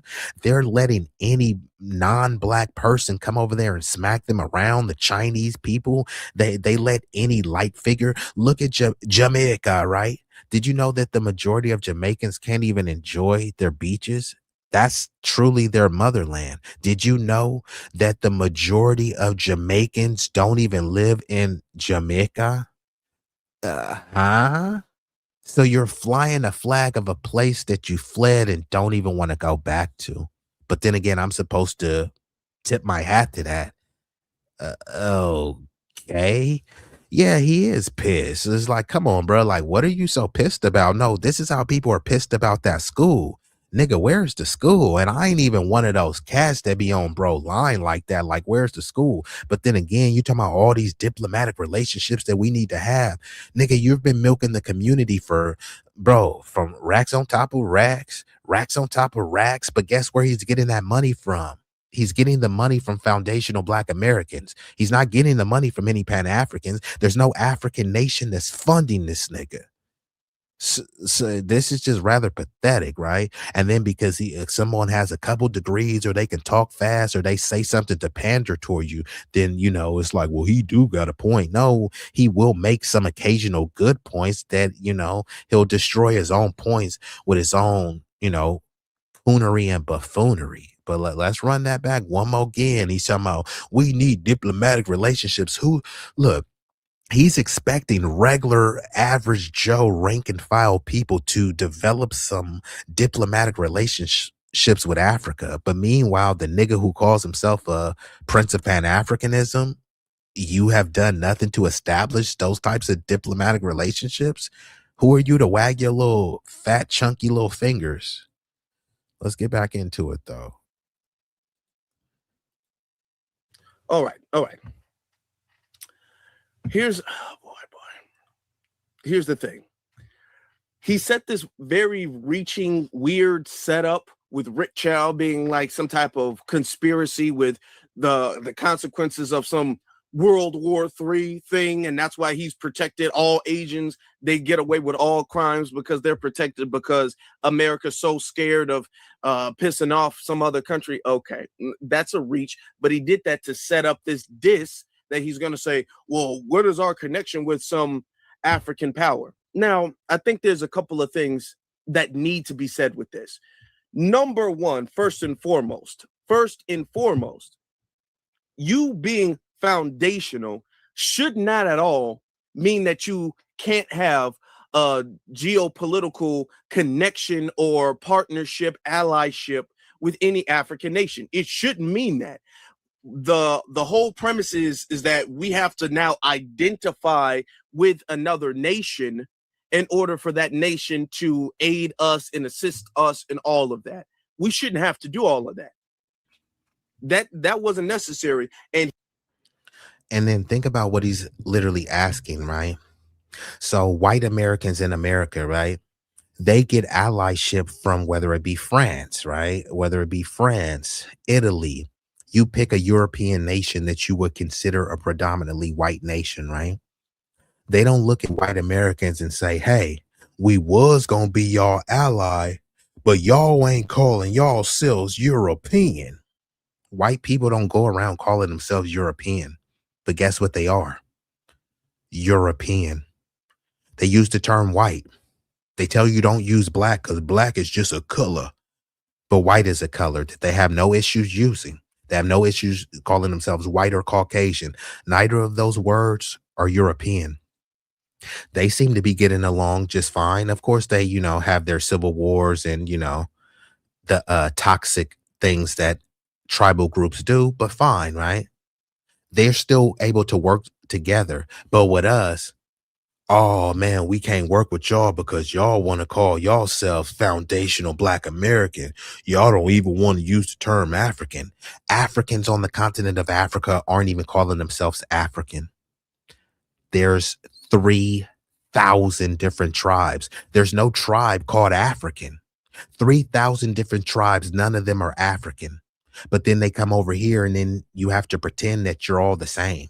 They're on the continent looking at people that look like them and saying we're all different. They come over here, they have a different hairline, a different nose, different jaw, different bone structure. But because they have melanin and they came from, you know, a large landmass in Africa, you have to pretend as if you're the same. When they're coming from a place where they're all saying that they're different, make it make sense. And I say, fine, if we're all the same, right? I'm no different than a Jamaican person. I'm no different than a Senegalese person. I'm no different than someone from Niger or Mali. Fine, I ain't gonna hold you. But y'all know my acronym, Cecil, SL, same energy, same logic. Keep the same energy, apply the same logic. If we all the same and we one just generic African, all Asians are the same, right? Why shouldn't I give Filipinos credit for samurai and ninja culture? They're all Asian, right? I'm going to say that Koreans created lumpia. Why should I care? They're all Asian. And I'm going to look at a Japanese person and say, you know what? You're no different than someone from Thailand. You know why? Because you're all Asian. I'll look at a Mexican person and say, you're no different than someone from Venezuela. I look at a Colombian and say, you look just like someone from Brazil and your culture is the same. Don't tell me that it's not, because you guys are Latino and Latinos are the same. If all so-called blackity blacks are the same, we can't try to pretend, right? Y'all don't want the affirmative action, DEI, and double standards. So we ain't gonna do triple standards or quadruple standards. If all people with melanin, no matter where they were born, no matter what their heritage is, no matter what their lineage is, if we're all the same, right? We're all just Africans. Jamaicans are Africans. Foundational Black Americans are African. Haitians are African. We're all just African. Cool. Chinese people are Asian. Filipinos are Asian. They're all just Asian. And matter of fact, we should push. Why is there a Chinatown? It shouldn't be Chinatown. That's discriminatory. Shouldn't it be Asia Town? Right? Why is there a Koreatown? And matter of fact, for all the people, we all the same. If we're all the same, why are you trying to create your own little ethnic enclave? Why is there a little Haiti? I thought you said we were the same. I'm not Haitian. So why are you delineating and creating a whole separate enclave based on how different you are? This is little Jamaica, but I'm not Jamaica, and this isn't Jamaica. You don't want to live in Jamaica, but you want to come to America and try to make America like a piece of Jamaica that you don't want to go back to? Okay. I told you he's mad because you messing up his money. Yeah, bro blocked me. I don't know what I did or said, but Umar Johnson, he blocked me. And it's like, bro, what I'm saying, I was being mild, but once he blocked me, I had to ramp up the pressure. I don't even know even what I said. So it's like, hey, salute to Umar, though. But just like Roland Martin with the Dem Party, you're supposed to let them grift off our community. He doesn't need you introducing integrity into his grift. Correct. This is why he's always wagging his fingers at us. But if you look at all the filth that's going on in Africa, it will make your head spin. But he has nothing to say. And I appreciate you, Melanated. Salute to the majestic. And I knew that I was thinking about you too, because I was like, I sent her the link. I was like, I was wondering, did Melanated just ask for the link? I was like, I hope she really went through that list, because when I sent that list to people, they was like, bro, I didn't even know about it. And on that stream, Melanated, I didn't even really get like 25% through. Like I could have kept going and going. I would have just been like the Energizer Bunny. It's disgusting. And this is why I don't let people get away. I got black fatigue. No, you don't. The same people say they got black fatigue. If you looked at their search history, you would see that they were on Bang Bros looking at XXX videos of BBC ramrodding the most beautiful white chicks from behind. It's like, I thought you had black fatigue. Like, why are you watching Wesley Pipes and Long John Dilver and whoever, Brian Pumper, or whoever these cats, you're watching all of this BBC corn videos, right? You listen to rap. They say they got black fatigue, and then they're watching BBC videos, and then they go listen to a rap song, and then they go watch Boys in the Hood. And I was like, okay, after Boys in the Hood, what you gonna watch? Menace to Society? It's like, I thought you had black fatigue though. And I appreciate that. That's why you are the majestic. Let's get back into it though. But Umar Johnson, like, do better than this, bruh. He just mentioned when Cuba and Russia were teaming up, Cubans didn't have to identify as Russians, and Russians didn't demand. That's them saying, hey, if y'all want to come over here, if y'all have money, y'all can. All right. Why are you not upset at Africa for not trying to extend any type of partnership, some national partnership? Is always on us. You know what I'm saying? Despite the fact that the olive branch has been extended from us to them, several times and have been rejected. It's like a computer. You keep pinging other computers. That's when computers send signals to each other and it comes back nothing. We're sending mail and we're not getting anything in return from these African nations. That's my thing. You're talking about the benefits of that. You need to be hollering at them because they're not on that. They're not even on that with other African nations. They ain't doing that with other African nations on no big scale like that. They ain't been doing that. There's a little finesse going around with reparations for real, but I was really to get the bag. But for when it comes to aid, when it comes to representation, when it comes to speaking up for each other, standing up for each other, helping each other, and all of that stuff, they don't do that. They don't. No, they don't. So again, we're talking about Pan-Africanism, right? There's no Pan-Africanism on the continent of Africa. You got North Africans who are literally African. I'm not African. I'm Middle Eastern. I'm Muslim. I'm Arab. They try to say they're anything but African. So West Africans can't even unite with North Africans. East Africans can't even unite with North Africans. And then we're supposed to get flooded with West Africans, North Africans, Central Africans. All of these Africans get flooded into a so-called black neighborhood. These people who were fighting, beating each other, cutting off women's clitorises, cutting off hands and limbs. This is what they were doing in their homeland. This is what they were doing in the motherland. And we're supposed to pretend that when they come over here, they're all on some Pan-African starry-eyed utopia type of thinking that we're just going to come together and sing Kumbaya. We're going to roast marshmallows and tell slave stories and scary camp stories. Does anyone think that that's what's going to happen? We know what is going to happen. So people need to talk about leading by example. Shouldn't the example be led by Africa? It's in the name. Pan-Africanism. It's not called Pan-Americanism, even though I do support that, right? Pan-Africanism is about Africa, not America. But somehow, who are they looking to lead Pan-Africanism into prominence? You guessed it. Foundational Black Americans. Where are the Africans on the continent of Africa leading Africa into the promised lands? Instead, many of them are trying to get the heck out of there. What is there to respect about that? What is there to look up to, right? The reason why people want to flee here and say it's the land of opportunity and the milk and honey, yeah, it wasn't always like that. Someone had to fight, bleed, and die for it to be like that. These people love their homeland so much that they're willing to fly the flag. Yes, I'm a product of this place. And then you send them back and they think that it's a death sentence to send them back. But I thought you loved this place so much. You love flying the flag. You love claiming the place. It's just you hate going back there. No one hates Africa more than someone who fled. Ask them. I mean, look at Akon. Akon was supposed to go build Akon City. There was something in Akon was talking about, man, if African Americans just recognize their true power and go back to Africa. And I'm like, once again, why is Akon calling us an African American? But he won't call himself a Senegalese American. So he'll try to call us African American as if he's distinguishing us.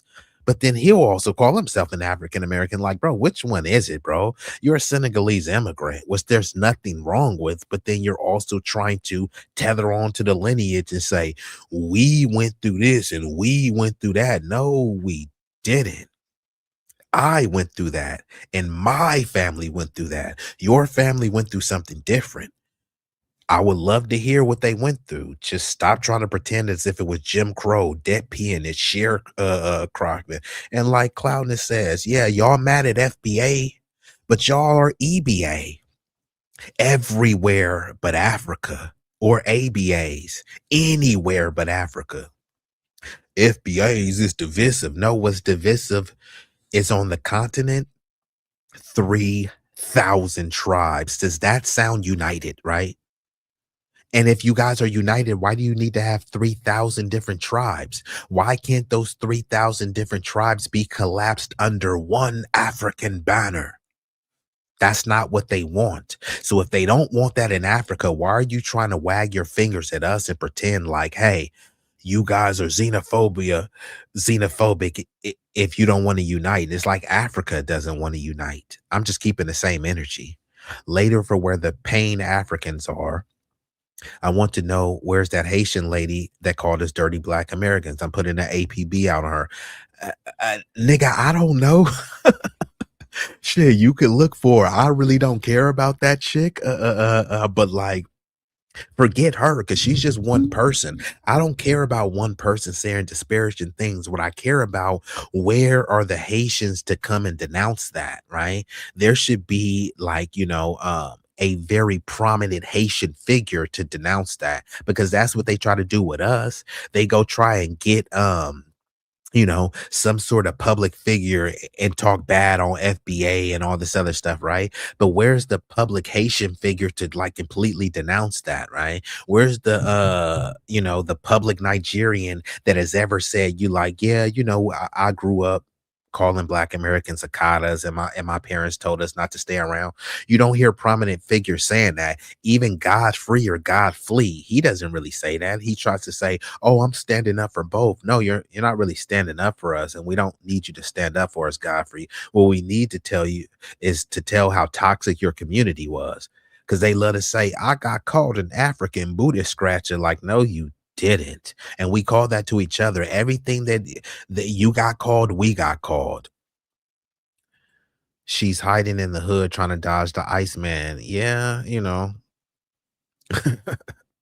let's get back into it. And we have to be honest about that. We have to tell the truth.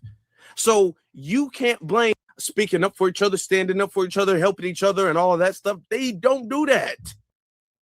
They don't. And we have to be honest about that. We have to tell the truth. So you can't blame us for any type of lack of connection. They're the ones who are rejecting that. They not trying to do that on no massive scale. Which African nation is? If I'm wrong, which one is? Which one is? With no type of paying or anything like that, be all like, hey man, I'm gonna represent. And then think about how pathetic this is, right? The African nations won't stand up for themselves, but then they went and stood up for free Palestine. South Africa went up there and like, oh my God, it's a genocide, which is horrible, right? I don't want what's happening to the Palestinians to continuously happen to them. But Palestinians don't go around calling themselves African. Isn't Palestine considered to be placed in North Africa? But they're like, no, that's not North Africa. That's the Middle East, right? So Palestinians consider themselves more Middle Eastern. They don't really consider themselves North African like that. I mean, they do on paper, because there will be a new box on the census starting 2030. It will be titled MENA, Middle Eastern North African, right? So when it's advantageous, they believe, then they'll say that. But in their daily life, they stand on their national, hey, I'm Palestinian, I'm Gazan, right? I'm Arab, I'm Muslim, more so than them saying that they're African, right? And if they say they're African, they got to make sure that they're North African, right? You know what I mean? You got to make sure that the North is in there to try to distinguish, well, I'm not sub-Saharan, right? That's essentially what they're saying. But all of these are, relatively made up terms. But tell me any of the so-called Arab or the Muslim nations that are standing up for the so-called African melanated nations, right? Egypt has ethnically cleansed, the history, and they're essentially trying to say that, hey, like, these Arabs, Egyptian is Arab land, but there's no race called Arab, right? There was an Arab invasion. If you invade a place, that means somebody else was there. All you got to do, you don't even have to be a scholar, right? All you got to do is look up, when were the pyramids built? And then look up, when was the Egyptian Arab invasion. So if the Arabs invaded after the pyramids were built, clearly they didn't build them. I mean, doesn't really take that much. It's just that simple, right? I mean, it's the same thing with Christopher Columbus. He comes, he sees people already here, and then he says he discovers it. He's seen a whole civilization, a whole population, and then you believe that, hey, well, he discovered it. Why? Because he said so? Well, yeah, because basically he said so, and then he wrote it down, and then he mass distributed it. So then that made it true. But that's no different than someone calling you a snitch, and then they mass distribute that around the neighborhood, and you don't have a chance to respond to the allegation. No, it is true. Why? Because there's posters all over the hood that says he a snitch, but it's like, yeah, but where's the proof? The proof is that someone that you respected, who you were told to respect, said it. And that's really all they've done with a lot of history. So this is the same thing too, right? They've been lying to you about Christopher Columbus, and then 50, 60 years later you finally realize, man, they've been lying to me, and you think that that's the only thing that they lied to you about. No, they lied about Christopher Columbus, but everything else was the truth. Psst, you don't truly believe that. Y'all interest. I'm gonna do that without any type of bait and switch, without any type of Trojan horse scheme or anything. We don't have that. Let's be honest about that. Let's be honest about that. And if you really were honest, you'd be hollering at them for that. Now it's gotten to a point where we're all like, hey, you know, we've extended olive branches. We have Black Americans who are helping the South Africans in apartheid. So it's never been where we've always. So I'm gonna start to fast forward a little bit more, but like he said, like we helped in the apartheid. What's the word? Johannesburg. But where are these other groups helping us? And I asked, right? Let's just take the Palestinians, for example, right? Because now, you know, when you got people like Breonna Joy Gray, and I do like Breonna, you know what I mean? But it's like you got people like her, Nick from RBN, who else? All these cats, they want you to pretend as if your sole issue should be fighting for Gaza. And then if you don't, then it's like you're a bootlicker and all this stuff. It's like, bro, what? And then I'm like, okay, fine. I'm willing to fight for the Palestinians. But then when you start talking about how the so-called Afro-Palestinians are mistreated, you know, that's just propaganda. It's like, is it true or not? You're just trying to divide. I'm trying to divide by reading articles that have been reported, right? Then they'll say, oh, this is what Nick has said, right? And it's not just him. I'm just using him as an example. But he said like, oh, well, when he was in a protest, I'm paraphrasing, he was in a protest, he had got tear gassed by the cops, and it was some Palestinians who helped them get the tear gas out of his eyes. I'm just like, bro, are you kidding me? Like, hey, salute to them, right? It's like, bro, you could have Googled that, right? Or let's just say it was a white supremacist in Jake Lang, and Jake Lang came and said, hey, look, man, I know my people tear gassed you, but this is how you get it out of your eyes. You wouldn't look and say, hey, thanks, Jake Lang, a known bigot. Now suddenly he's an ally because he helped you do that. I'm not saying it's not a positive gesture or notion, but to try to pretend as if that's some collective widespread level of solidarity. And this was the other thing they told me. Oh, when George Floyd, Palestinians were marching with us, and then they painted a mural of BLM. I was just like, bro, are you kidding me? Again, more symbolic gesture. So if that's all it takes, then all I have to do is just paint a mural of many of the unfortunate lives lost in Palestine. I'll make a mural. It will say Free Palestine, globalize the Intifada, and from the river to the sea. Once I do that, we should be done here, right? I've gave you the same level of advocacy that you've given to me, but that's not what they're asking for. They're asking for more and more and more. When you're at the kitchen table, when you're at the city council, and you see that your community is at the bottom, rather than focus on your community, you're supposed to be focused on Gaza. They're talking about black schools failing here. You know what the remedy to the black schools failing? Focus on Gaza. Huh? They're saying that black men are unemployed here. You know how we can get black men from being unemployed? We can focus on Gaza.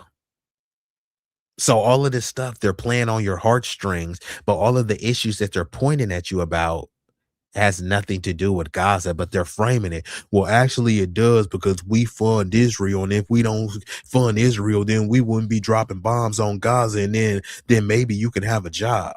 So the reason why I couldn't get the reason why I tried to get hired at a construction job and none of the Latinos would hire me, but they hired a bunch of undocumented Latinos. The reason why they did that was because of Gaza. Okay. But that's what you've been convinced, right? I'm not fighting for Gaza or anyone else besides FBA. I salute that. Hey, Roger, they gonna call you xenophobic and they gonna call you a bootlicker. Why y'all fighting for the U.S. imperialism? And they always try to talk about how bad America is, death to America, and all the people that are saying that. Guess where they're trying to say it at? From the comfort of America. They'll say that, oh my God, we helped destabilize these countries, which we do, right? I call that out. If you help destabilize a country, that doesn't mean that you need to bring a bunch of people from that country in. I don't support that at all. Imagine I come to your house and I make a big mess at your house. I'm not gonna say, hey, look, man, your house was clean. I came over here and I tracked mud all over your house. You know what I'm gonna do? Now you can come live with me.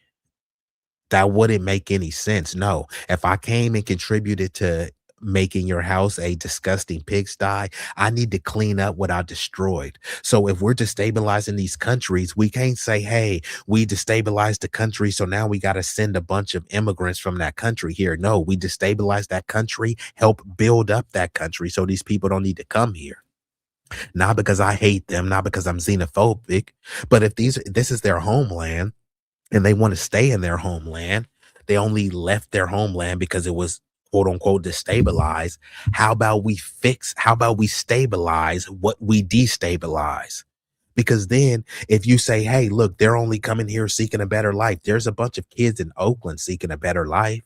There's kids from Baltimore seeking a better life. So you're saying, forget the native born kids seeking a better life and focus on some kid from Tijuana. He's just fleeing gang violence. There's gangs in New York. There's gangs in St. Louis. So the American kids, they have nowhere to flee. Shut up, nigger. Pull yourself up by your bootstrap. Okay, fine. I'm going to do that. So tell that kid from Bogota to pull himself up by his bootstraps. I don't want to hear any sob stories. Oh my God, they're fleeing gangs. Well, the gangs are rampant here. You say it all the time. What about black on black crime? Well, that crime is happening from gangs. Where could I flee? Shut up. Pull yourself up. Okay, fine. I'm going to shut up. Just shut up and stop talking to me about Gaza. Shut up and stop talking to me about ICE.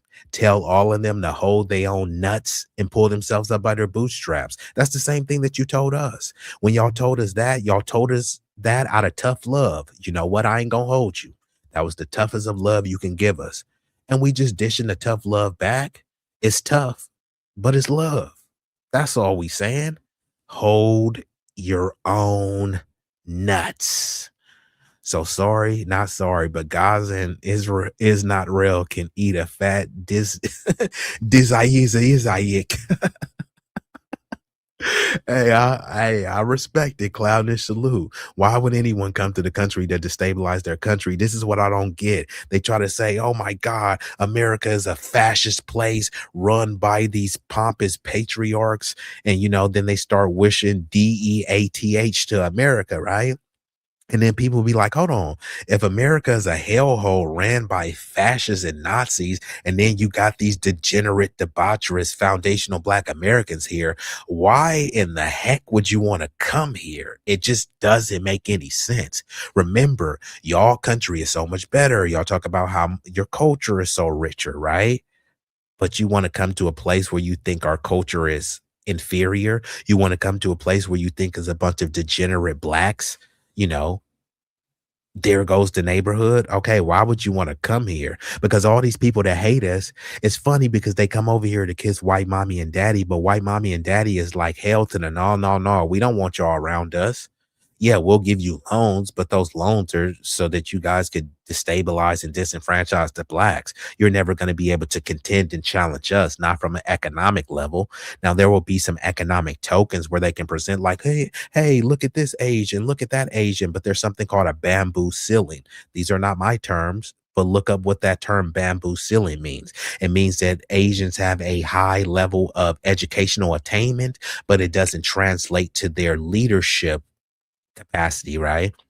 Which is why, maybe, you'll see, why people don't really clamor for like Asian leadership. Now, maybe this is discriminatory and they start talking about Asian hate, but some of that is based on them willing to be labeled in as a model minority. It speaks to a level of docility and a level of yes men. So they see them as worker bees, but not as leaders. So they're like, yeah, we love Asians as workers, but we don't want an Asian leading the team. You know what I mean? And that's very discriminatory. And this is not my position, but that's the concept of a bamboo ceiling, right? Who has the authority to be able to enact said strategies, said discriminatory practices? It's not us. They say us all the time. We're not organized. We're low educated, low IQ. So that means it's the high IQs that are doing this to you. So rather than blame the people who are in positions of power, positions of wealth to actually discriminate against you, they start blaming George Floyd and BLM. Right. But that had nothing to do why they didn't get into Harvard. So let me play a little bit more of this and I'm going to get ready to shut her down. And I do appreciate y'all for rocking out with me. Rejected them and we've never wanted to help or anything like that. But the help has not been reciprocated. The allyship has not been largely, I'm not talking about one or two people because there's going to be some Pan-Africanists who can name a few people. Cool, but largely by the nations is not been reciprocated. So at this point, now we're looking like, okay, well, you know what? If this is how it is what it is. So we're just going to keep pushing forward. We're just going to keep doing what we're doing. That's how we looking at the situation now. That's what it is now. Now you want to get mad at us for identifying with our own ethnicity and saying that by not submitting to some vague identity, that's why we don't have allyship. Why does it require that? Number one. Number two, why haven't it been done before? Because when we were having a Pan-African movement, remember the Pan-African movement, they still didn't do that. It's not like Africa was ever about that before. And then when we decided to identify with our ethnic group, then that tie got cut. That tie was never there. So this is where the gaslighting comes in when they try to say, y'all trying to divide us. When were we united? They can't never say we was united. And then they try to point to the 90s. Remember, everybody was wearing African medallions. No, everybody wasn't wearing it. But there were some prominent figures that were wearing it. They were wearing that to pay homage to Africa. They weren't saying that, hey, we all are African. And even if they were, they don't all speak for us. Just because some rapper put on an African medallion and talked about the motherland, that doesn't change my lineage. Because when you start asking those people, they still didn't know anything about Africa. Most of that stuff they were doing were performative. When they were trying to call us African Americans, we rejected it. That there never was like, they never took a poll. There was never no vote. Even right now, if you put it to the test and you said all Black Americans who don't have a immigrant background, would you prefer to be called Black American, African American, blah, blah, blah, right? We always preferred Black. It was just these other people coming in to try to, man, why y'all calling yourselves Black, man? Call yourselves this, right? And then, there was no vote. And then the people, the Al Sharptons, the Jesse Jacksons, the Boulay, the DNC, they came and said, look, we gonna call y'all this. And then on paper, that's what it was called. I never called myself African American. My mom never told me anything about Africa. My mom never called herself an African American. It was just always Black.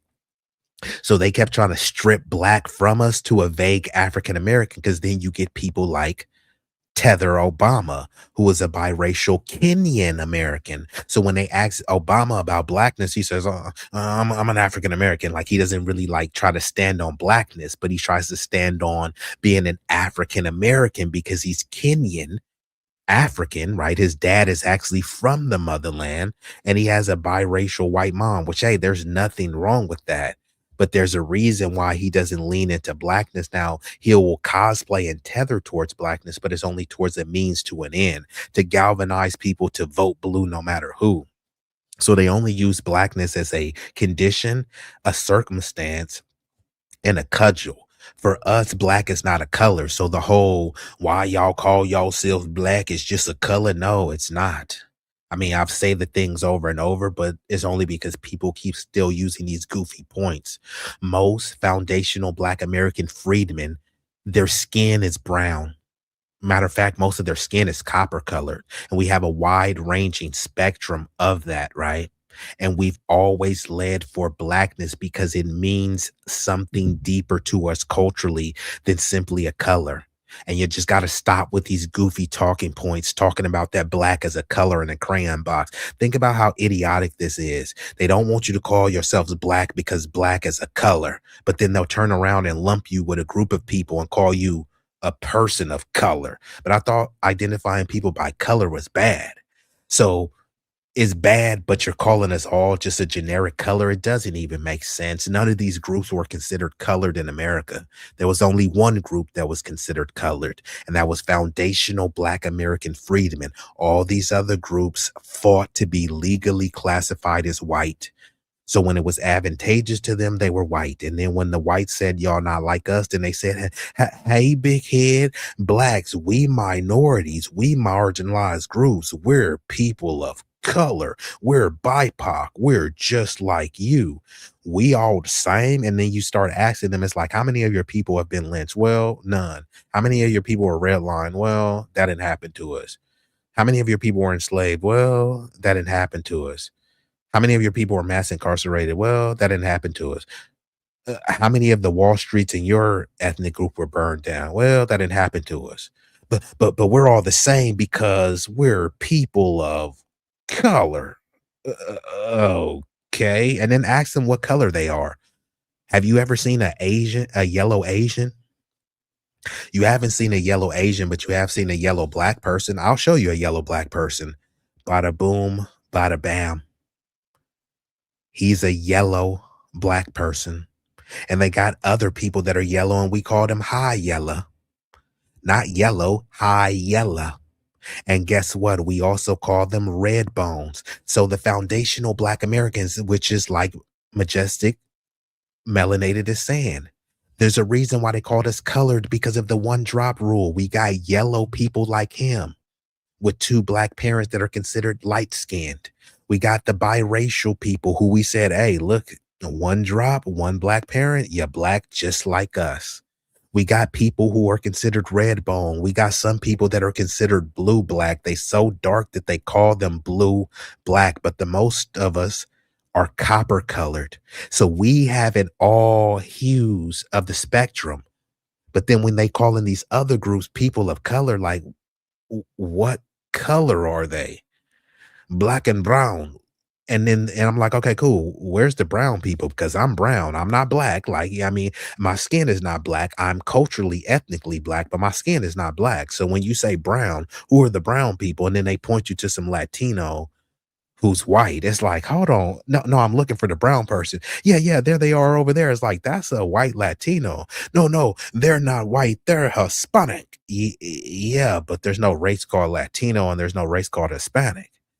All you got to do is think of Cameron Diaz. Cameron Diaz is white, and she's also Latina, which there's nothing wrong with being either or. But this is how they convince you. They've took a bunch of white Latinos and trying to say that, hey, they're people of color just like you, but their color is the same as a white person. Yeah, well, this the whole thing. Even with melanin, I mean, even white people have melanin. They just have lower levels of melanin, right? So that's the whole point. Why people,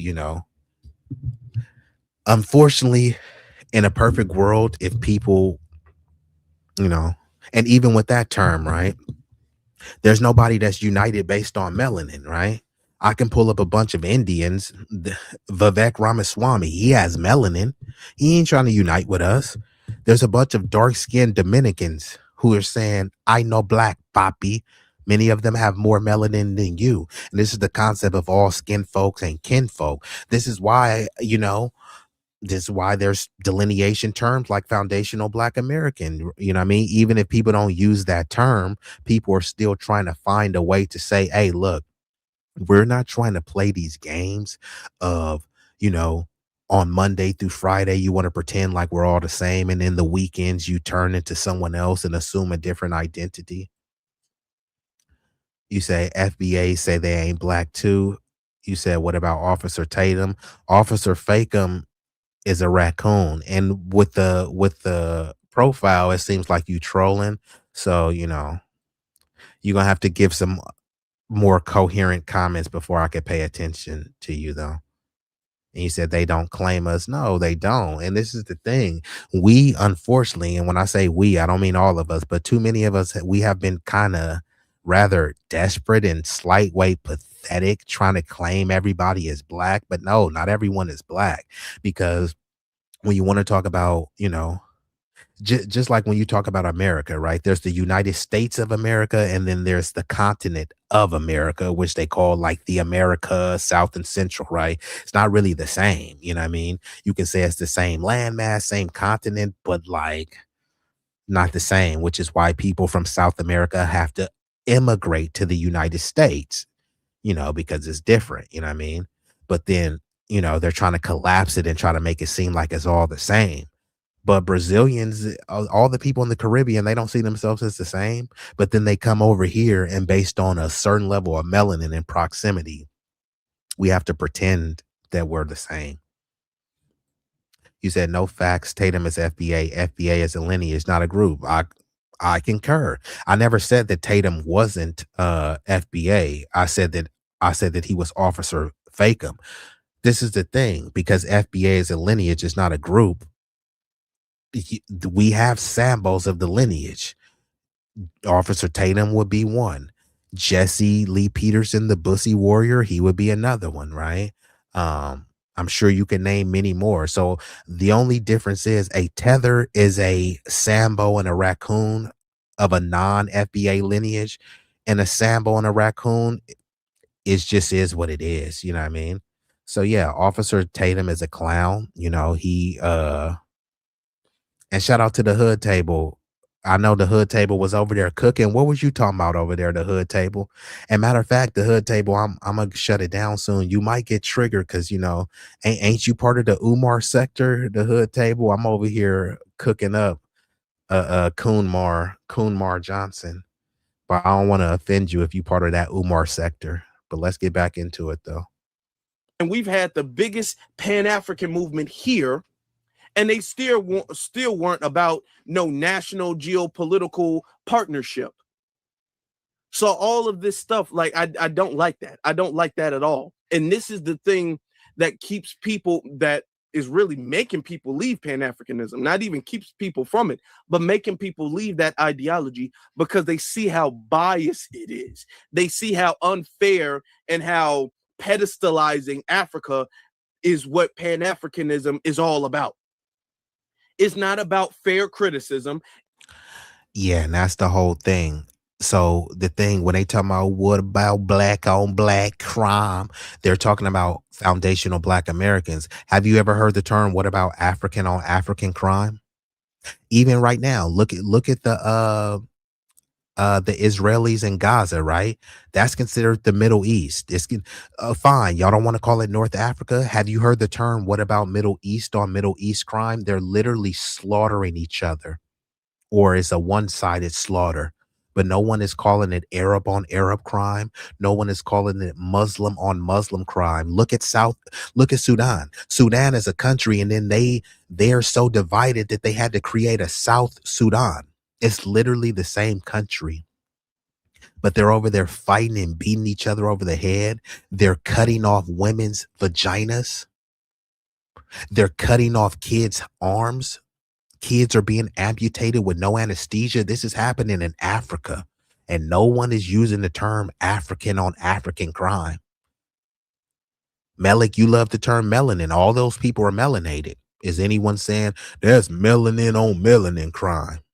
They're not even calling it black on black crime. The only time they talk about black on black crime when they're referring to foundational black Americans. And much of that crime is not all done by us. It's a bunch of immigrants doing that crime. Not to say that the native born are innocent. I'm saying it's a balance, but you're not disaggregating the data. Kodak Black is Haitian. He's done a lot of crimes. He's been a jailbird and a junkie. All of the crimes he's done is framed as black crime and black culture. Nah, he's Haitian. So that's a Haitian doing Haitian crime. So that's Haitian culture. That's divisive. But what did I say that was untrue? Is he not Haitian? Yes. It's not that not part of his culture? Yes. There's black culture. No, it's not. It's Haitian culture. You see what I'm saying? When something is done good, then they want to try to take their wins and gatekeep them. And then when something is bad, it's like it's under a banner of flat blackness, right? In Haiti, there's some gang banger nigga named Barbecue running the country. And they allege that this nigga is not only, illing and drilling people, he's eating people. Now, some of these claims may be obnoxious and outlandish, but who is contending with these lies, right? So if there's gang warfare in Haiti, why aren't they calling it Haitian on Haitian crime? Isn't that what it is? So people are just tired of the hypocrisy, right? If you want to be specific, then let's just be specific. Fine. As foundational Black American freedmen, we got a lot of issues that we got to clean up. But how about we clean our issues up? Don't try to conflate and mix everybody other issues with ours and say that it's all the same. Imagine there were 50 dishes in the sink, 50 dirty dishes in the sink, and you dirtied 3 of them. Would you want to take credit for the other 47? He's like, hey, look, man, I only used 3 dishes. I ain't taking credit for all of those, right? And that's what they're trying to do. There's a bunch of filth done by other people, but if they have the same level of melanin, then you're supposed to take one on the chin. Your community need to do this. Is like, nah, that ain't my community. They'll make these separate ethnic enclaves. Hey, this is little Haiti. This is little. So then when crime happens in little Haiti, that's Haitian culture. Don't say nothing black about it, because you didn't want to make a little black town. You wanted to make little Haiti. You don't want to make an African-American town. You want to make little Jamaica. So when the Jamaicans and little Jamaica is doing crime, nigga, don't say nothing black. You was popping your collar for Jamaica when you won an award. And when you do a drive-by, pop your collar for Jamaica, then hold your own lineage, hold your own nuts. That's all we're asking. Oh, my bad. She is like the beef sector. That's why I was like, I thought you was Umar sector for a minute. My bad. Players mess up, but shout out to the corn husker herself. Tribal warfare. That tribal warfare pales in comparison to anything you've ever seen in Chicago. Even too, they love to talk about if some crusty, musty, rusty, dusty nigga from Chicago or Oakland does a drive-by, suddenly I have to answer for it. That's black culture. One random nigga does a drive-by and suddenly I have to answer for it. Guess what? I'm fine with that. But then when someone from Trinidad Agua, someone from MS-13, La M, the Latin Kings, the Latin gangs are larger, they're more organized, and they're more violent. So when they do some violent, heinous act, that's Latino culture. I don't want to hear that it's not. How is it not? There's something called a Colombian necktie. You've never heard of a Chicago necktie. You've never heard of an Oakland necktie. What is a Colombian necktie? They slit you from ear to ear and then pull your tongue through. That's rather disturbing and disgusting. Doesn't that sound very violent? That comes from Latino culture. There's not no African culture. There's not no black culture. So again, who's violent? I mean, does anyone think that the Crips and the Bloods are more violent than the Colombian cartel, the Mexican cartel, the Russian mafia, the Jewish mafia? So again, you think, oh, the Crips are so violent, and then I just named a bunch of groups that are more violent than them. So the Crips are part of black culture, but you won't say that Trinidad is part of Latino culture. You won't say that the Russian mafia is part of white culture. You consider Russians white. It's just when they're doing their mafia hits. Oh, no, that's not white culture. So what is it? Russian culture? They have an Irish mob. Irish mob, they do crime. That ain't white culture. Russian mob does crime. That ain't white culture. Italian mob does crime. That ain't white culture. One random black dude does a drive-by. See, that's black culture. Make it make sense. You can't, because it doesn't. So quick, under your couch, just got a word. The dirty black American Haitian lady is hiding under your couch. Nah, she's not. She probably, she wouldn't be under my couch, but you know, under my foot, you know what I mean? Maybe that she don't want to be roasted by barbecue.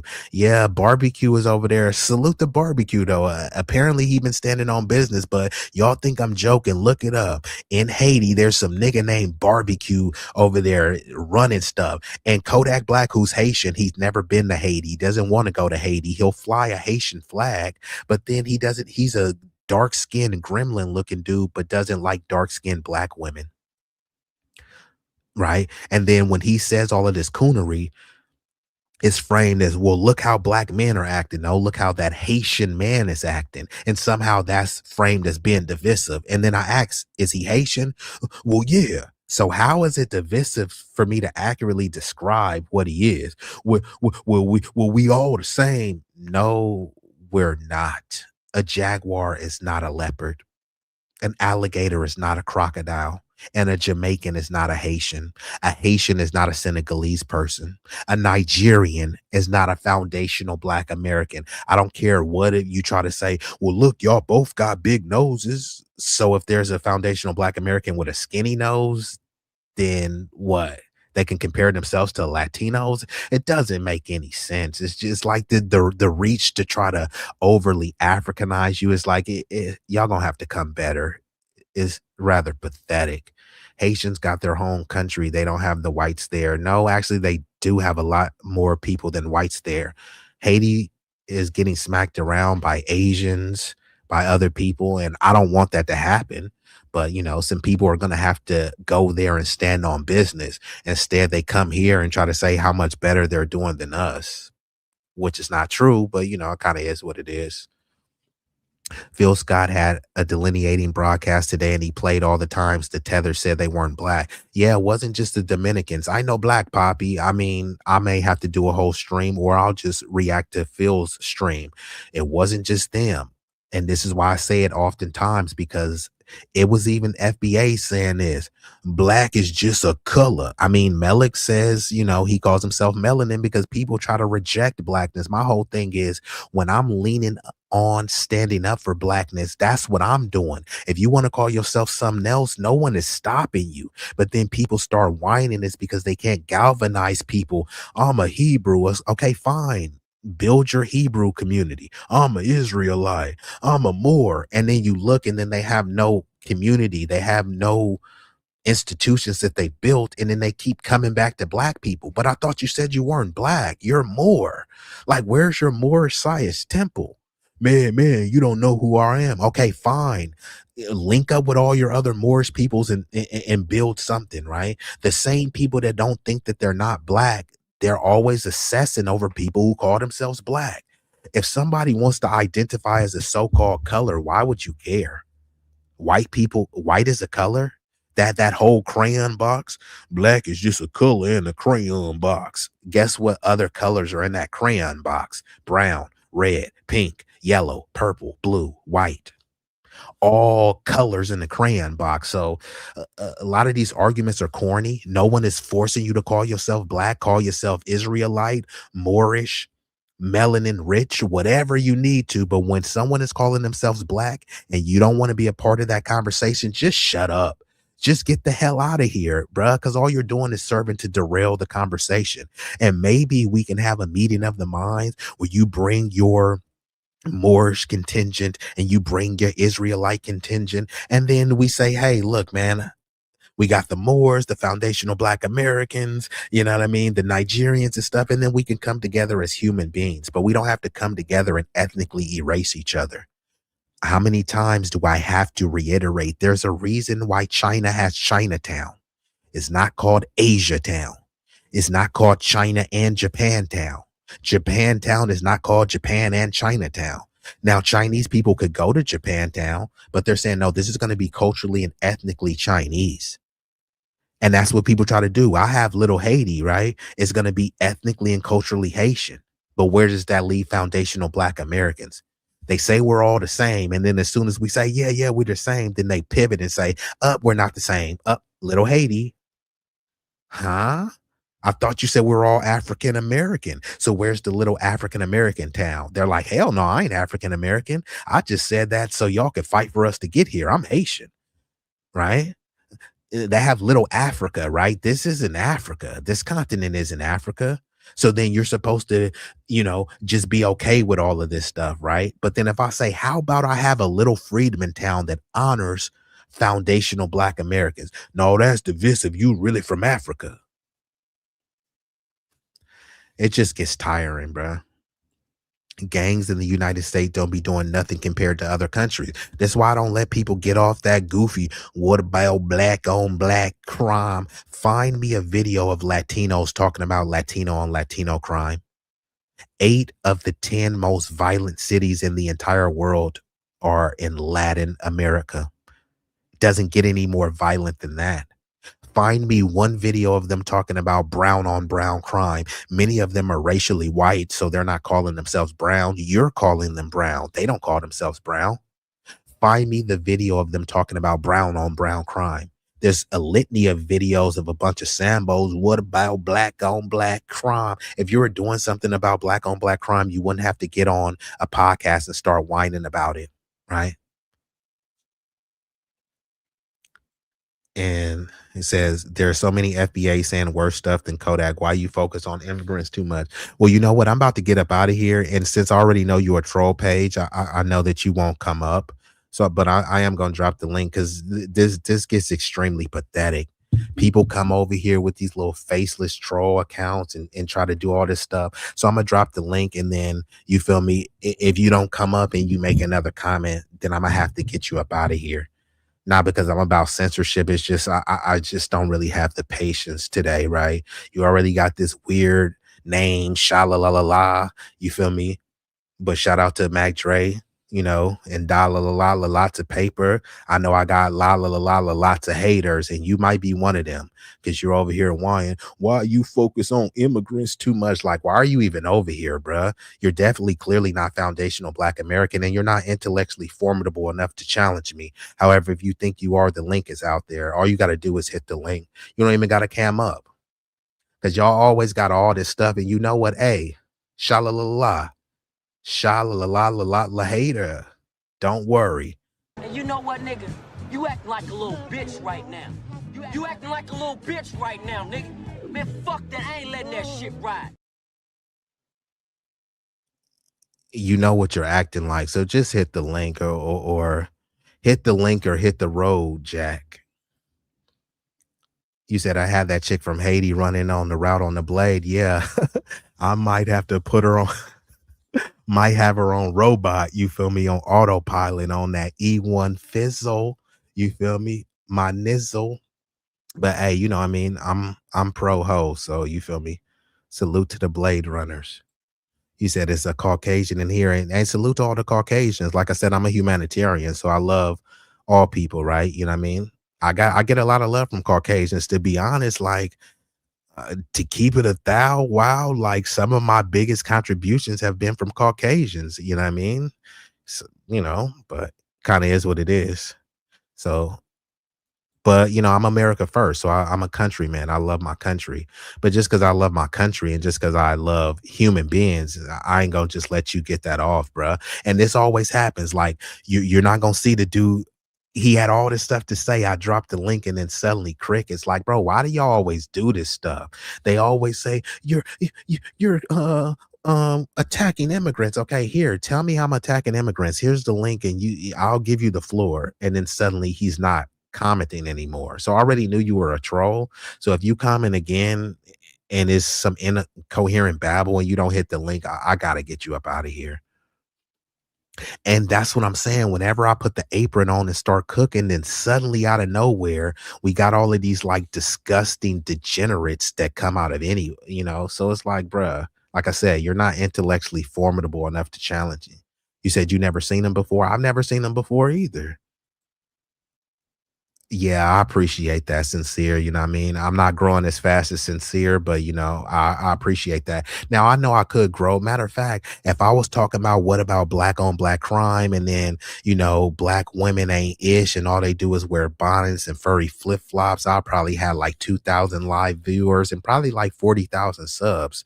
You feel me? But I'm not willing to compromise my integrity and sell my community, my countrymen, my lineage, just for a few shillings. You know what I mean? It ain't like I'm a man of the people. It's not like I'm just getting cash apps left and right. You know what I mean? But I'm not doing it for that. You know what I mean? I'm doing that because I do love to engage and connect with the people. But, I love a good discussion and a good debate. I prefer to have a discussion so we can come to a meetings of the mind. But if you want to debate, then, I'm also here for the intellectual slaughter. So I'm gonna play a little bit more of this and then I will get ready to shut her down. I did drop the link. I was calling, the sha la la la la lots of haters. I was calling on all the haters, and every time they got all this little slick stuff to say, I was like, you know what? Hey, I'm gonna just drop the link and you can come up. And then suddenly they disappear. David Blaine, is that you? You said, as you should not. Please appreciate the majestic rocking out. Trust, I've been on here 10 years. I just start growing. Shout out Melik. I didn't even know you was on here 10 years. I didn't even know, like, I would have subscribed to you 10 years ago. So I appreciate Melik. Bro is always down to have a good conversation, but have some substance with this conversation, because I gear my platform like I'm going to cover what I want to cover, and I'm going to cover it from an angle that I don't believe is thoroughly hashed out. So, I don't always try to just ride the wave. What's the most popular story? And then sometimes people have did an extensive coverage of a particular story, and I don't want to just jump on the wave based on some clicks, clout, and currency. And no, I appreciate you too, bro. Like, and we're gonna have to do that meetup soon. Hopefully, the lovely Sincere is gonna pop up, but I know Sincere's you know, let's call her the ravishing recluse, because she got to protect her peace and her privacy. But hey, I don't mind. I'll pull up and pop up like Peekaboo. You feel me? The majestic melanated. You can slide through. Roger, you gonna have to take a flight over here. Cloudness, you gonna have to come. Leave your blicky at home. Leave that blicky at home, bruh. But don't trip. I got you covered. I got you covered. But let's get into it. I'm gonna play a little bit more, and then we will shut her down. And we're talking about Umar Johnson desperately reaching to bash FBA. So let me fast forward a little bit. Hold on, let me let this advertisement go. All right. Podcast recordings in America, and it's okay to make jokes about Cheryl Underwood and dark-skinned black women. I'm disappointed in us, Loon, because I'm hearing a collective voice in his roast. I want to talk about that as well too. So here we go. So just to be clear, now Umar is about to go on a tirade, little tether tirade, because he's talking about there was a roast. Kevin Hart did a roast, and then apparently he had this white dude on there who was disparaging George Floyd and making some other like kind of racist and or racially insensitive jokes. So Umar is about to go on a tirade about that. But again, first of all, did any of y'all watch that Kevin Hart roast? Kevin Hart used to be funny. Like when he was gritting, he used to be hella funny. Like the movies coming up, like I liked his movies. Now, bro, it's not so funny He's turned into like a corporate shield. But hey, bro, get your money. I'm sure he's said and done some good things for the community, but he's done a lot of tap dancing, stepping and fetches. So hey, look, do your thing, Kevin Hart. I didn't watch the roast, so Umar is about to go on and try to scold the entire community because oh, y'all didn't stand up for black women, during this roast. He's gonna do this weird twisted pivot to try to tie the Kevin Hart roast into FBAs and reparations. So hold on, because this one will be a doozy. And it's okay to joke about that? Dark-skinned black women been catching hell in America since America been America, and it's okay to make jokes about Cheryl Underwood and dark-skinned black women? I couldn't even let him get that off. And see, this is where that little goofy gender divide pandering comes in. Dark-skinned black women been catching hell in this country. Okay, most of the lynchings were black men. Most of the mass incarceration is black men. And we're not trying to play this thing, well, black men suffer more. No, we're talking about black people. But you see how he's pivoting? Black women been catching hell in this country. Okay, if black women been catching hell, what do you think they were doing to the black men? They weren't giving hell to black women and giving pancakes to the black men. And this is this whole little pathetic Pan-African pompous pandering where you think that, hey, I'm a pander to a bunch of single moms or some, and you know what I mean? They gonna want to donate to the Afentunde. It's like, come on, bro. Like, who is this helping? What agenda does this serve? He's talking about like snow bunnies never. How does this bring the black man and black woman together? I'm just saying, like, this nigga is corny. If I come to Cali, it'll be to run a ballot measure. Hey, run a ballot measure. And then, you feel me? Get some drinks afterwards. You know what I mean? Make it a very fruitful trip. Me either. Kevin Hart has become corny. That's what I'm saying. When Kevin Hart first came out, his stand-up was funny as heck. His movies were funny. Now he just comes off as a corporate shill. Get your money. But the most people I know, they didn't watch that Kevin Hart roast.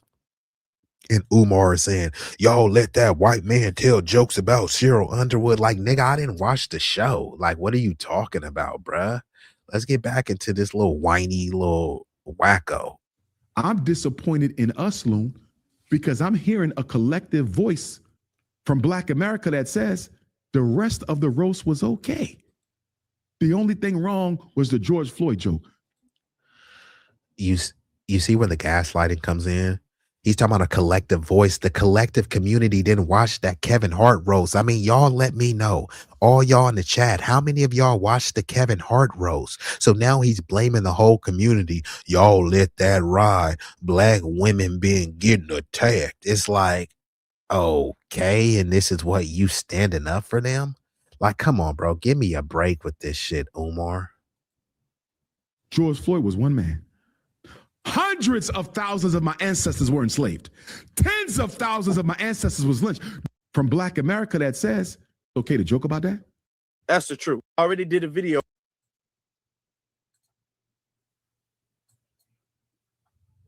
And it's okay to joke about that?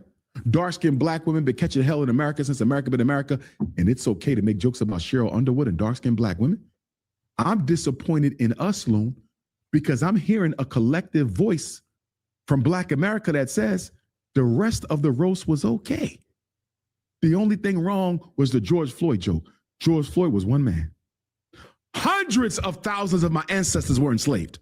Tens of thousands of my ancestors was lynched. Don't you tell me the George Floyd joke was the only joke that was improper. Because if that's your narrative, Loon, that the George Floyd joke is the only joke that was improper, what the hell y'all doing crying about reparations for since slavery is okay to be laughed at? What are you crying for reparations for, FBA and ADOS? If it's okay to make a mockery of slavery, if it's okay to make a mockery of lynching, the only thing wrong with the roast was George Floyd, what the hell you need reparations for if it's okay for black white people to laugh at your pain? All right. Come on, man. What? Hope, please. Nigga, please. Hope. Nigga, what? Nigga. Nigga, please. Nigga, please. What?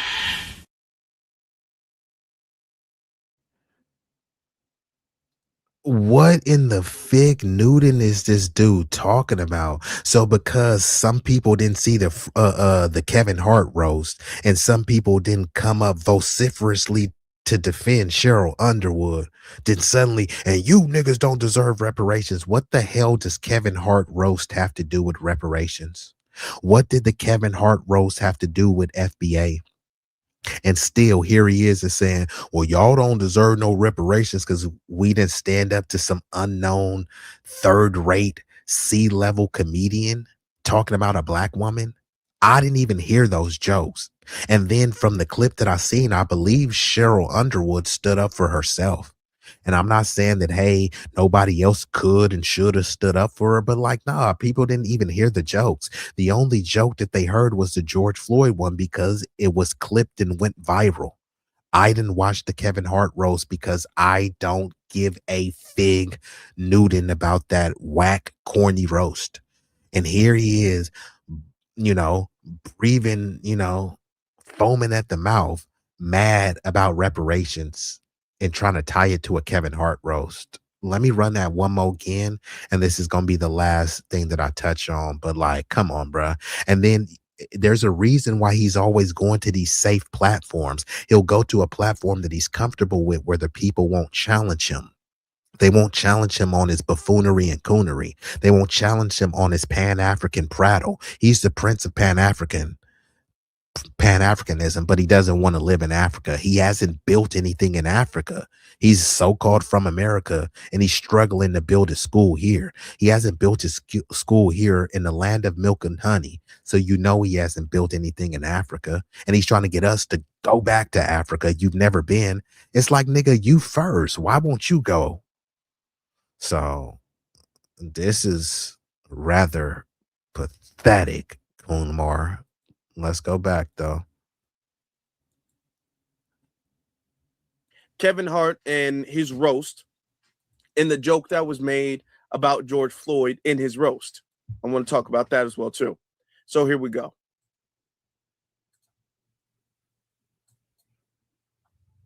And it's okay to joke about that? Dark-skinned black women been catching hell in America since America been America. Hey, shout out to Kenny Max. So Kenny Max says, what is he smoking? So then I gotta hit you. Hey, Umar. Bitch, are you high? Are you high? I don't know, bro. Is smoking on that good.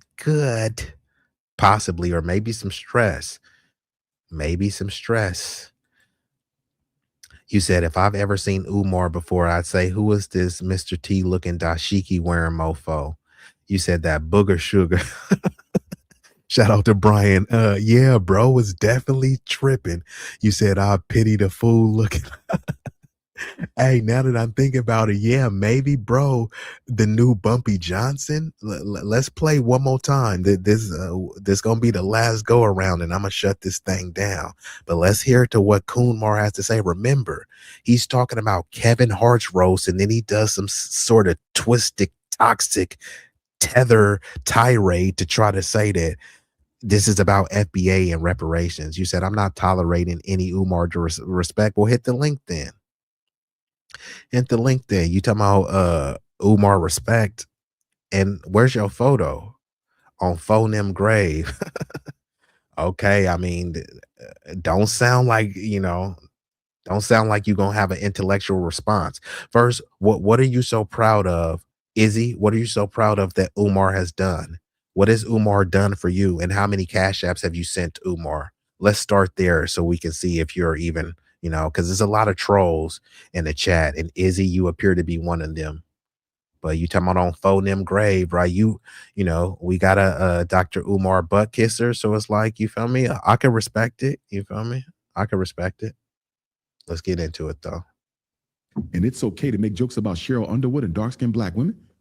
I'm disappointed in us, Loon, because I'm hearing a collective voice from Black America that says, and he talking about he's disappointed in us. Nigga, who was us?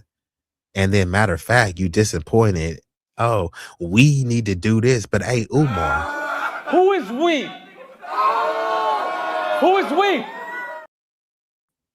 Who is the us that he's so disappointed in? The rest of the roast was okay. The only thing wrong was the George Floyd joke. George Floyd was one man. Hundreds of thousands of my ancestors were enslaved. Tens of thousands of my ancestors was lynched. Don't you? I was trying to shut it down, but now we got to do this. Where's your school at? You don't have a school, so don't ask me about a school because you don't have one. We the only people that make fun of someone in our group, and the people when they try to do something progressive. I didn't make fun of Umar because he doesn't have a school. Making fun and not really making fun. I'm just roasting them. You know what I mean? Just like he's trying to roast us. He's saying disparaging things about us, and I'm saying, humorous things about him. You talking about he's trying to do something progressive. Why hasn't he done it though? Right? He's over here wagging his finger and telling people to do something that he hasn't done. And clearly you haven't done it. You're talking about where's my school at? Bro, where's your school at? You're over here meeting writing Umar. Like, what has he ever done for you? Right?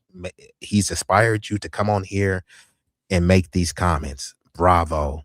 He advocates for us. Oh, it's a lot of people that advocate for us. We don't need advocacy anymore. We need support. So what support has he provided for you? He's made content talking about snow bunnies never. He advocated for us. He advocated for loving on black women. Do you have a black woman? I mean, you give an incel vibe. So do you have a woman at all? So there's only one of him, right? That's true. So where's your school at, Izzy? Where's your school?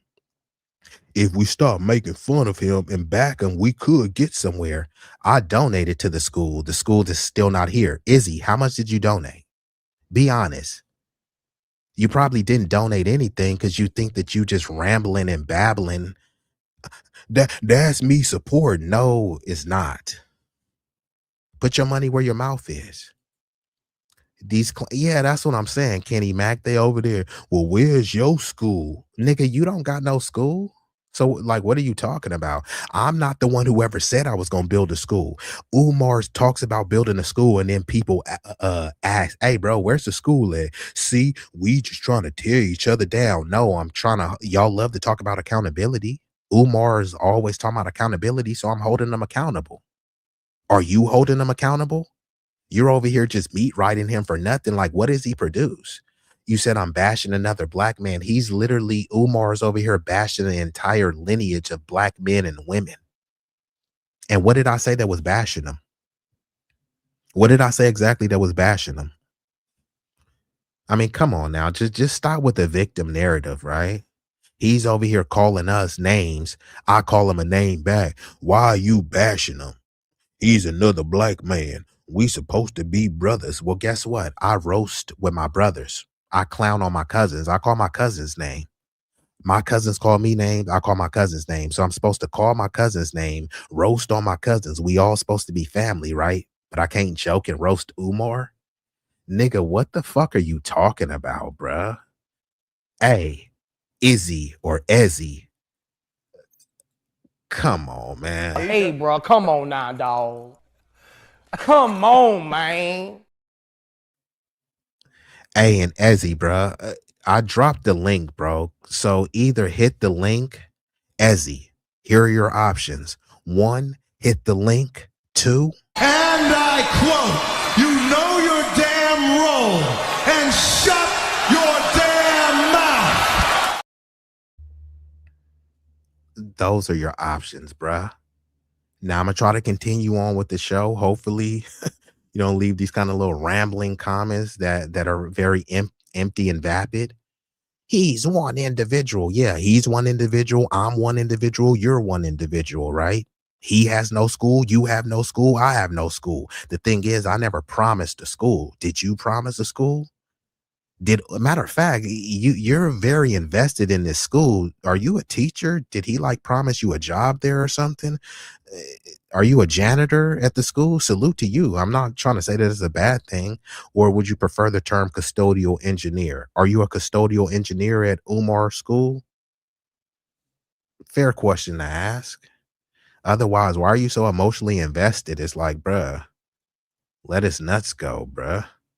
I'm disappointed. You've been building the school for a decade and have no school, but still collecting cash and people snap. Hey, Roger, you can't say that. Why you bashing another black man? Where's your school at, Roger? I'm just saying. You see what I'm saying? I asked him, hey, did you donate? And then he says, keep donating, nigga. Hey, Ezzy, don't worry. Ezzy. You know what, nigga? You acting like a little bitch right now. You acting like a little bitch right now, nigga. Man, fuck that. I ain't letting that shit ride. Nigga is acting like a little moist, sassy maniac over here. Keep donating, nigga. Why would I keep donating? Nigga, I already donated and he didn't produce anything. You keep donating and you keep meat writing. Get his nuts out of your mouth, you moist ass nigga. With that freaky ass shit, nigga. You's a freaky ass nigga. Fuck you mean? Get your freaky ass on. You know you freak. And like Kenny Mack says, the deflection king or the deflection queen, little sassy little boy. And shout out to Drip Zone, Drip-tastic, Drip Set, ow. So again, we got the moist maniac in the chat. Stop being a chatty patty. You the one over here whining like a moist little hoe who had her first period. Shut up, Izzy. You're not intellectually formidable enough to challenge me. I pity the fool for saying I have no school. No, you can't say that. Why are you tearing down another black man? Like nobody even knows if you're black, Izzy. You won't even show your face. Come on, bro. How pathetic could you be? You wouldn't say this to his face, so you get on your weak ass platform and talk about him. Nigga, I don't know why you're acting like Umar is tough. Umar is just a regular nigga. Like, what are you talking about? I wouldn't say it to his face. I would say this to Umar. I would say it to you. No one even knows what your face looks like because you're too pathetic and too cowardly to even show your face.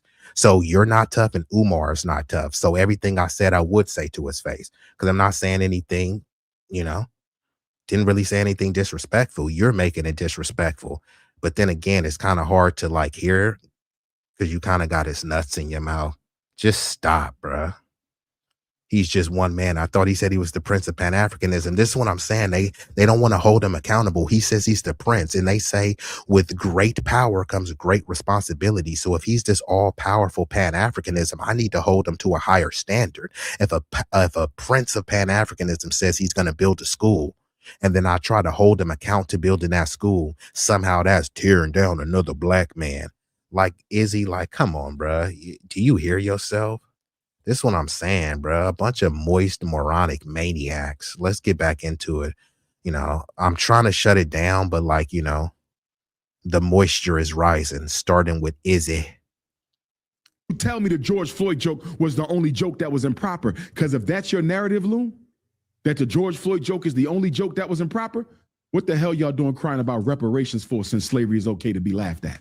What are you crying for reparations for, FBA and ADOS? If it's okay to make a mockery of slavery, if it's okay to make a mockery of lynching, the only thing wrong with the roast was George Floyd, what the hell you need reparations for if it's okay for black white people to laugh at your pain?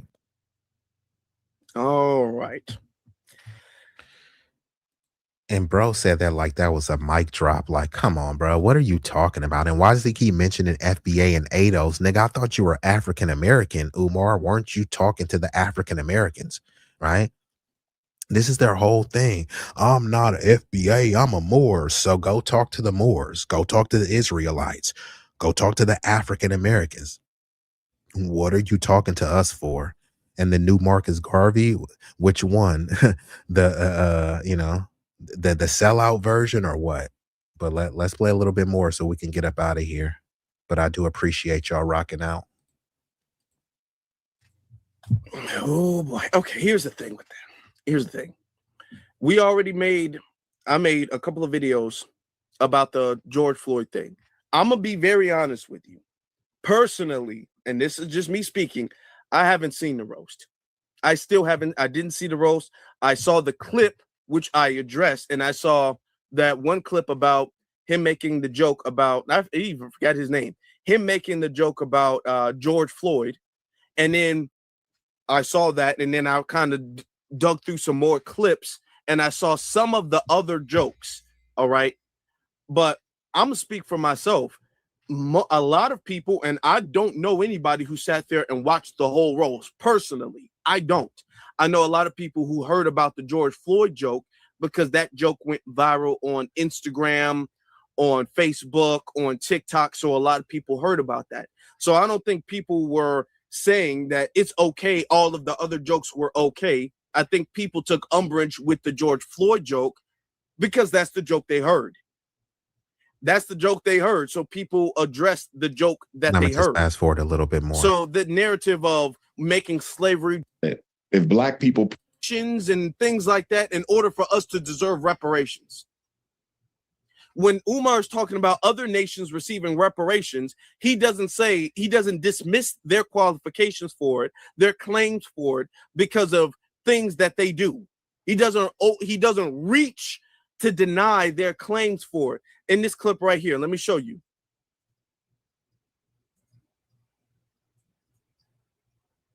Du Bois said, if black people put half as much time into building for ourselves that we do arguing with the government, we'd be a lot further along than where we are now.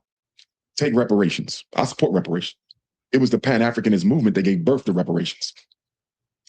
And we are entitled to it, and we should fight for it, and we will get it.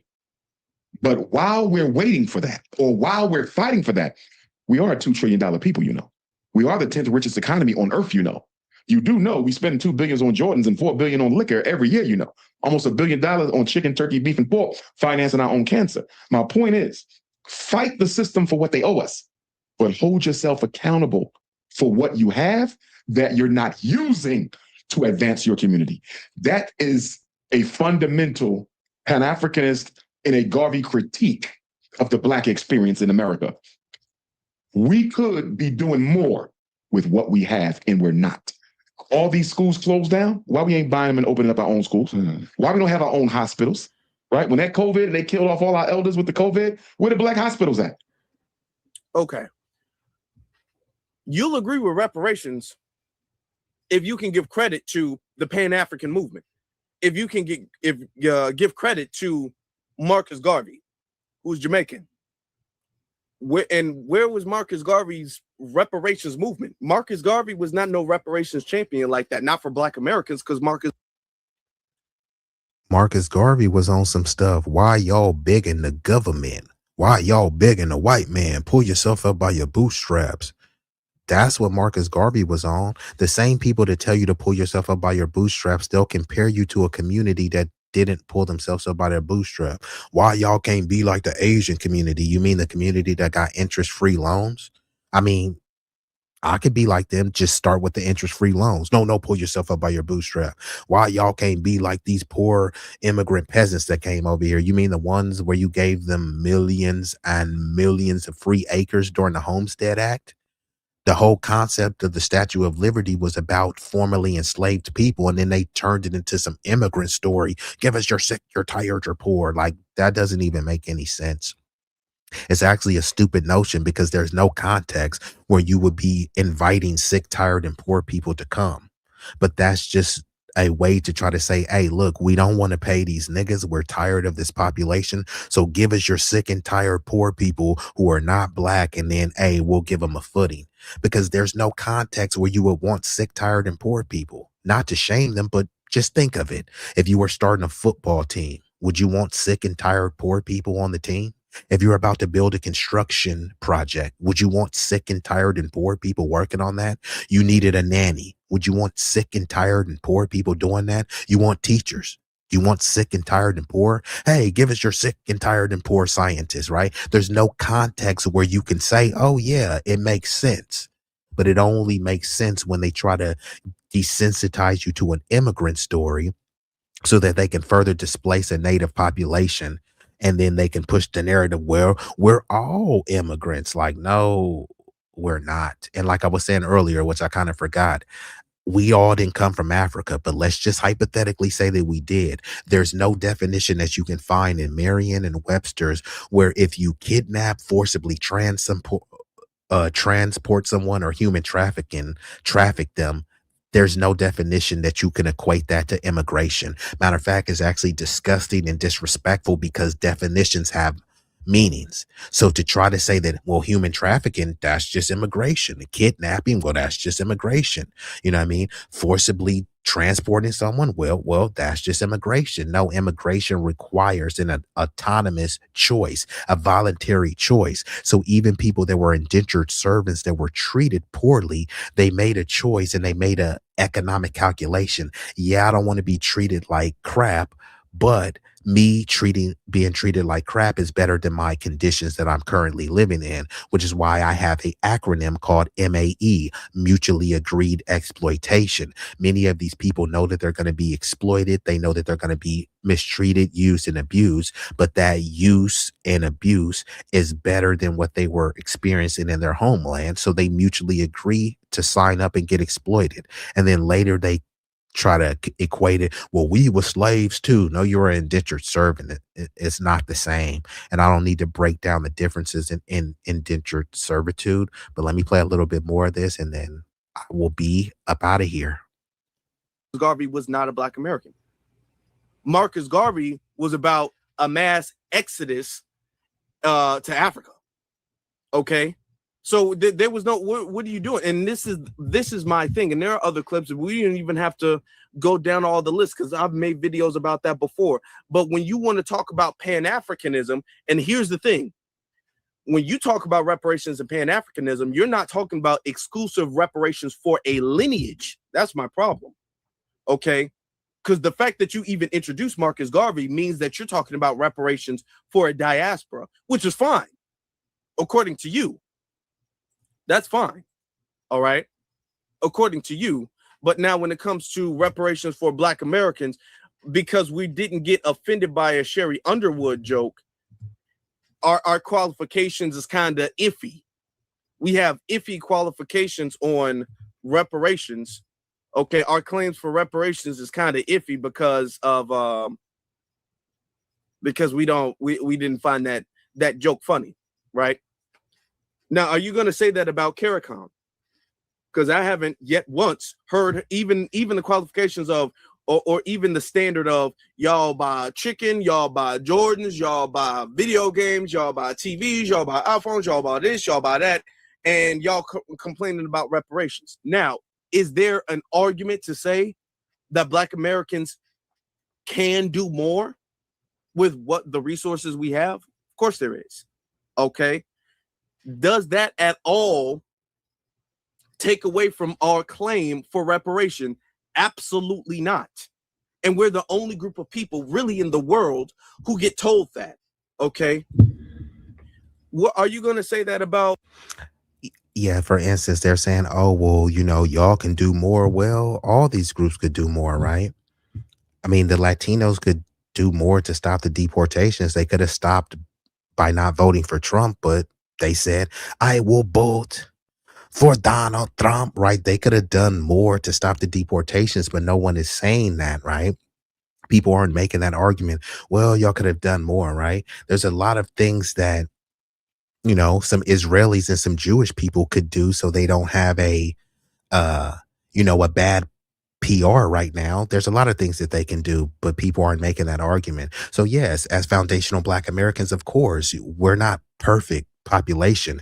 We've been highly subjugated, marginalized, disenfranchised. So we've overcome a lot of the stuff. And then a lot of the stuff, some of it was self-inflicted and much of it is systemic, right? So we can talk about that and have a nuanced discussion, right? But the way Umar wants to frame it is, if you don't give all the glory to Africa and Pan-Africa, then you niggas don't deserve nothing. And yeah, we support reparations, but only if you can try to tether it towards Marcus Garvey and some mythical Pan-African public figure. Because he spent, over a decade bashing reparations, and now he pretends he does support it, but only if he can give credit to some Pan-African, Umar the Fraud Johnson is a Cuban descent from his dad's side, Jamaican from his mom. He's a walrus built hating tether, period. Now, I knew that he did have some Cuban descent. I didn't know that his mom was Jamaican, so that's news to me, because sometimes people make these allegations and they usually don't have any information to stand on. So I'm not saying that it's not true, but I did hear about the Cuban descent. I didn't hear about the Jamaican stuff, but I have heard about, the toxic tethering of Umar, but they always do this, right? So CARICOM has a reparations project that they're fighting for people in the Caribbean to get reparations, right? Like I said, most Jamaicans don't even live in Jamaica. And Jamaicans don't call themselves African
All right, I'm back. It looks like I had to join. No, I wasn't muted. It looks like my Wi-Fi signal went out, and looks like we've been joined. Hey, shout out to hey, and shout out to Cloudness. Cloudness was like, "It's no sound on the live." It wasn't. It's just my router had went out. I think I've been cooking too much, so I'm gonna get ready to shut this down. But I want to give a shout out to none other than the infamous and the na na notorious Shakim. Appreciate the cowboy sliding through, and appreciate Cloudness, because Cloudness want to make sure.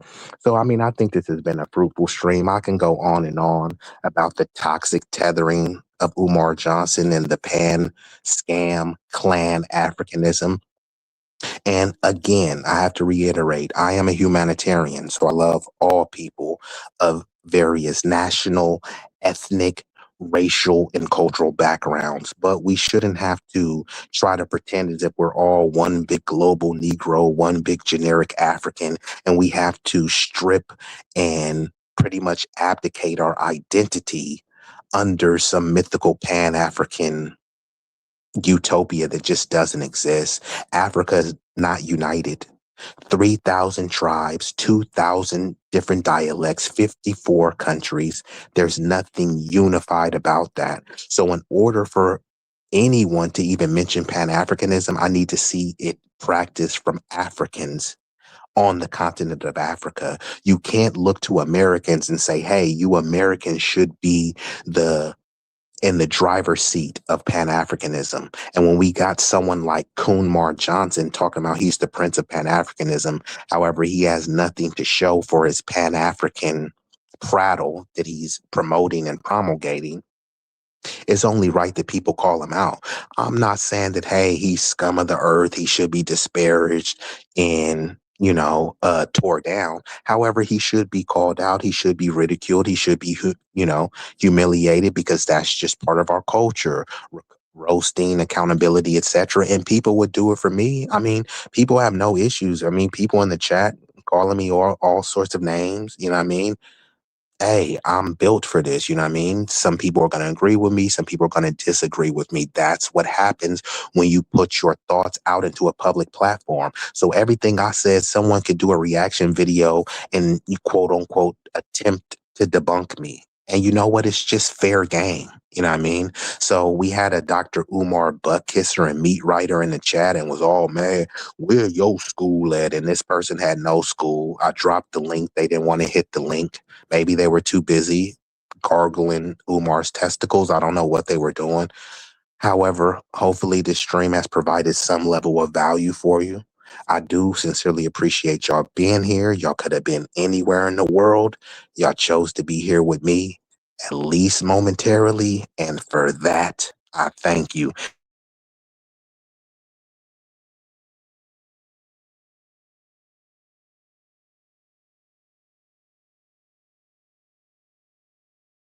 I'm probably just going to end this stream right now just because I don't want to have any more technical difficulties.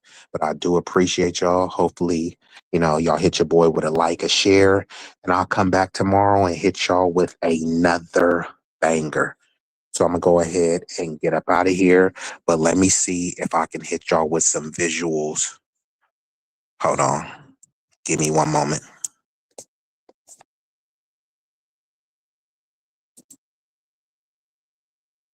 If you feel the vibe, like, share, and subscribe. We growing on this journey. Come and take a ride.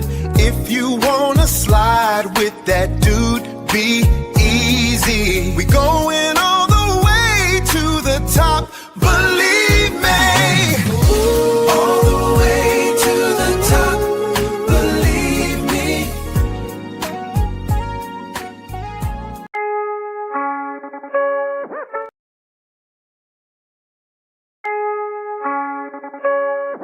Yeah. Hey.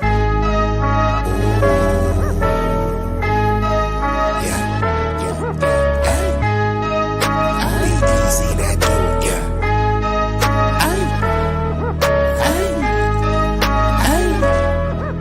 Shit so hot it's burning up. Just go ahead and turn this up. I bring the pain like an aftermath of a car wreck.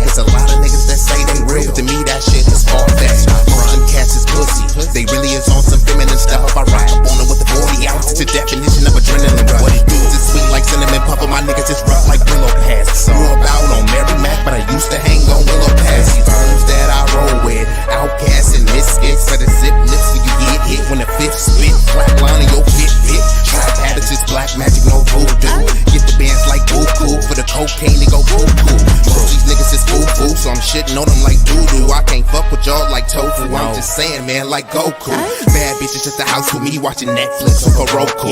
Fuck them both at the same time, and I swear to God it was so cool. Street legend, real boss, I call shots cause I'm still saucy. I know some G's to the bike crack on shite racket and fly back out to Milwaukee. When they hear me flow, they say I be burning up, burning up. Cookies to the drawer is what we burning up, burning up. What you ain't know, oh, we burning up, burning up. This shit so high, it's burning up. Just go ahead and turn this up. When you hear me flow, say I be burning up, burning up. Cookies to the drawer is what we burning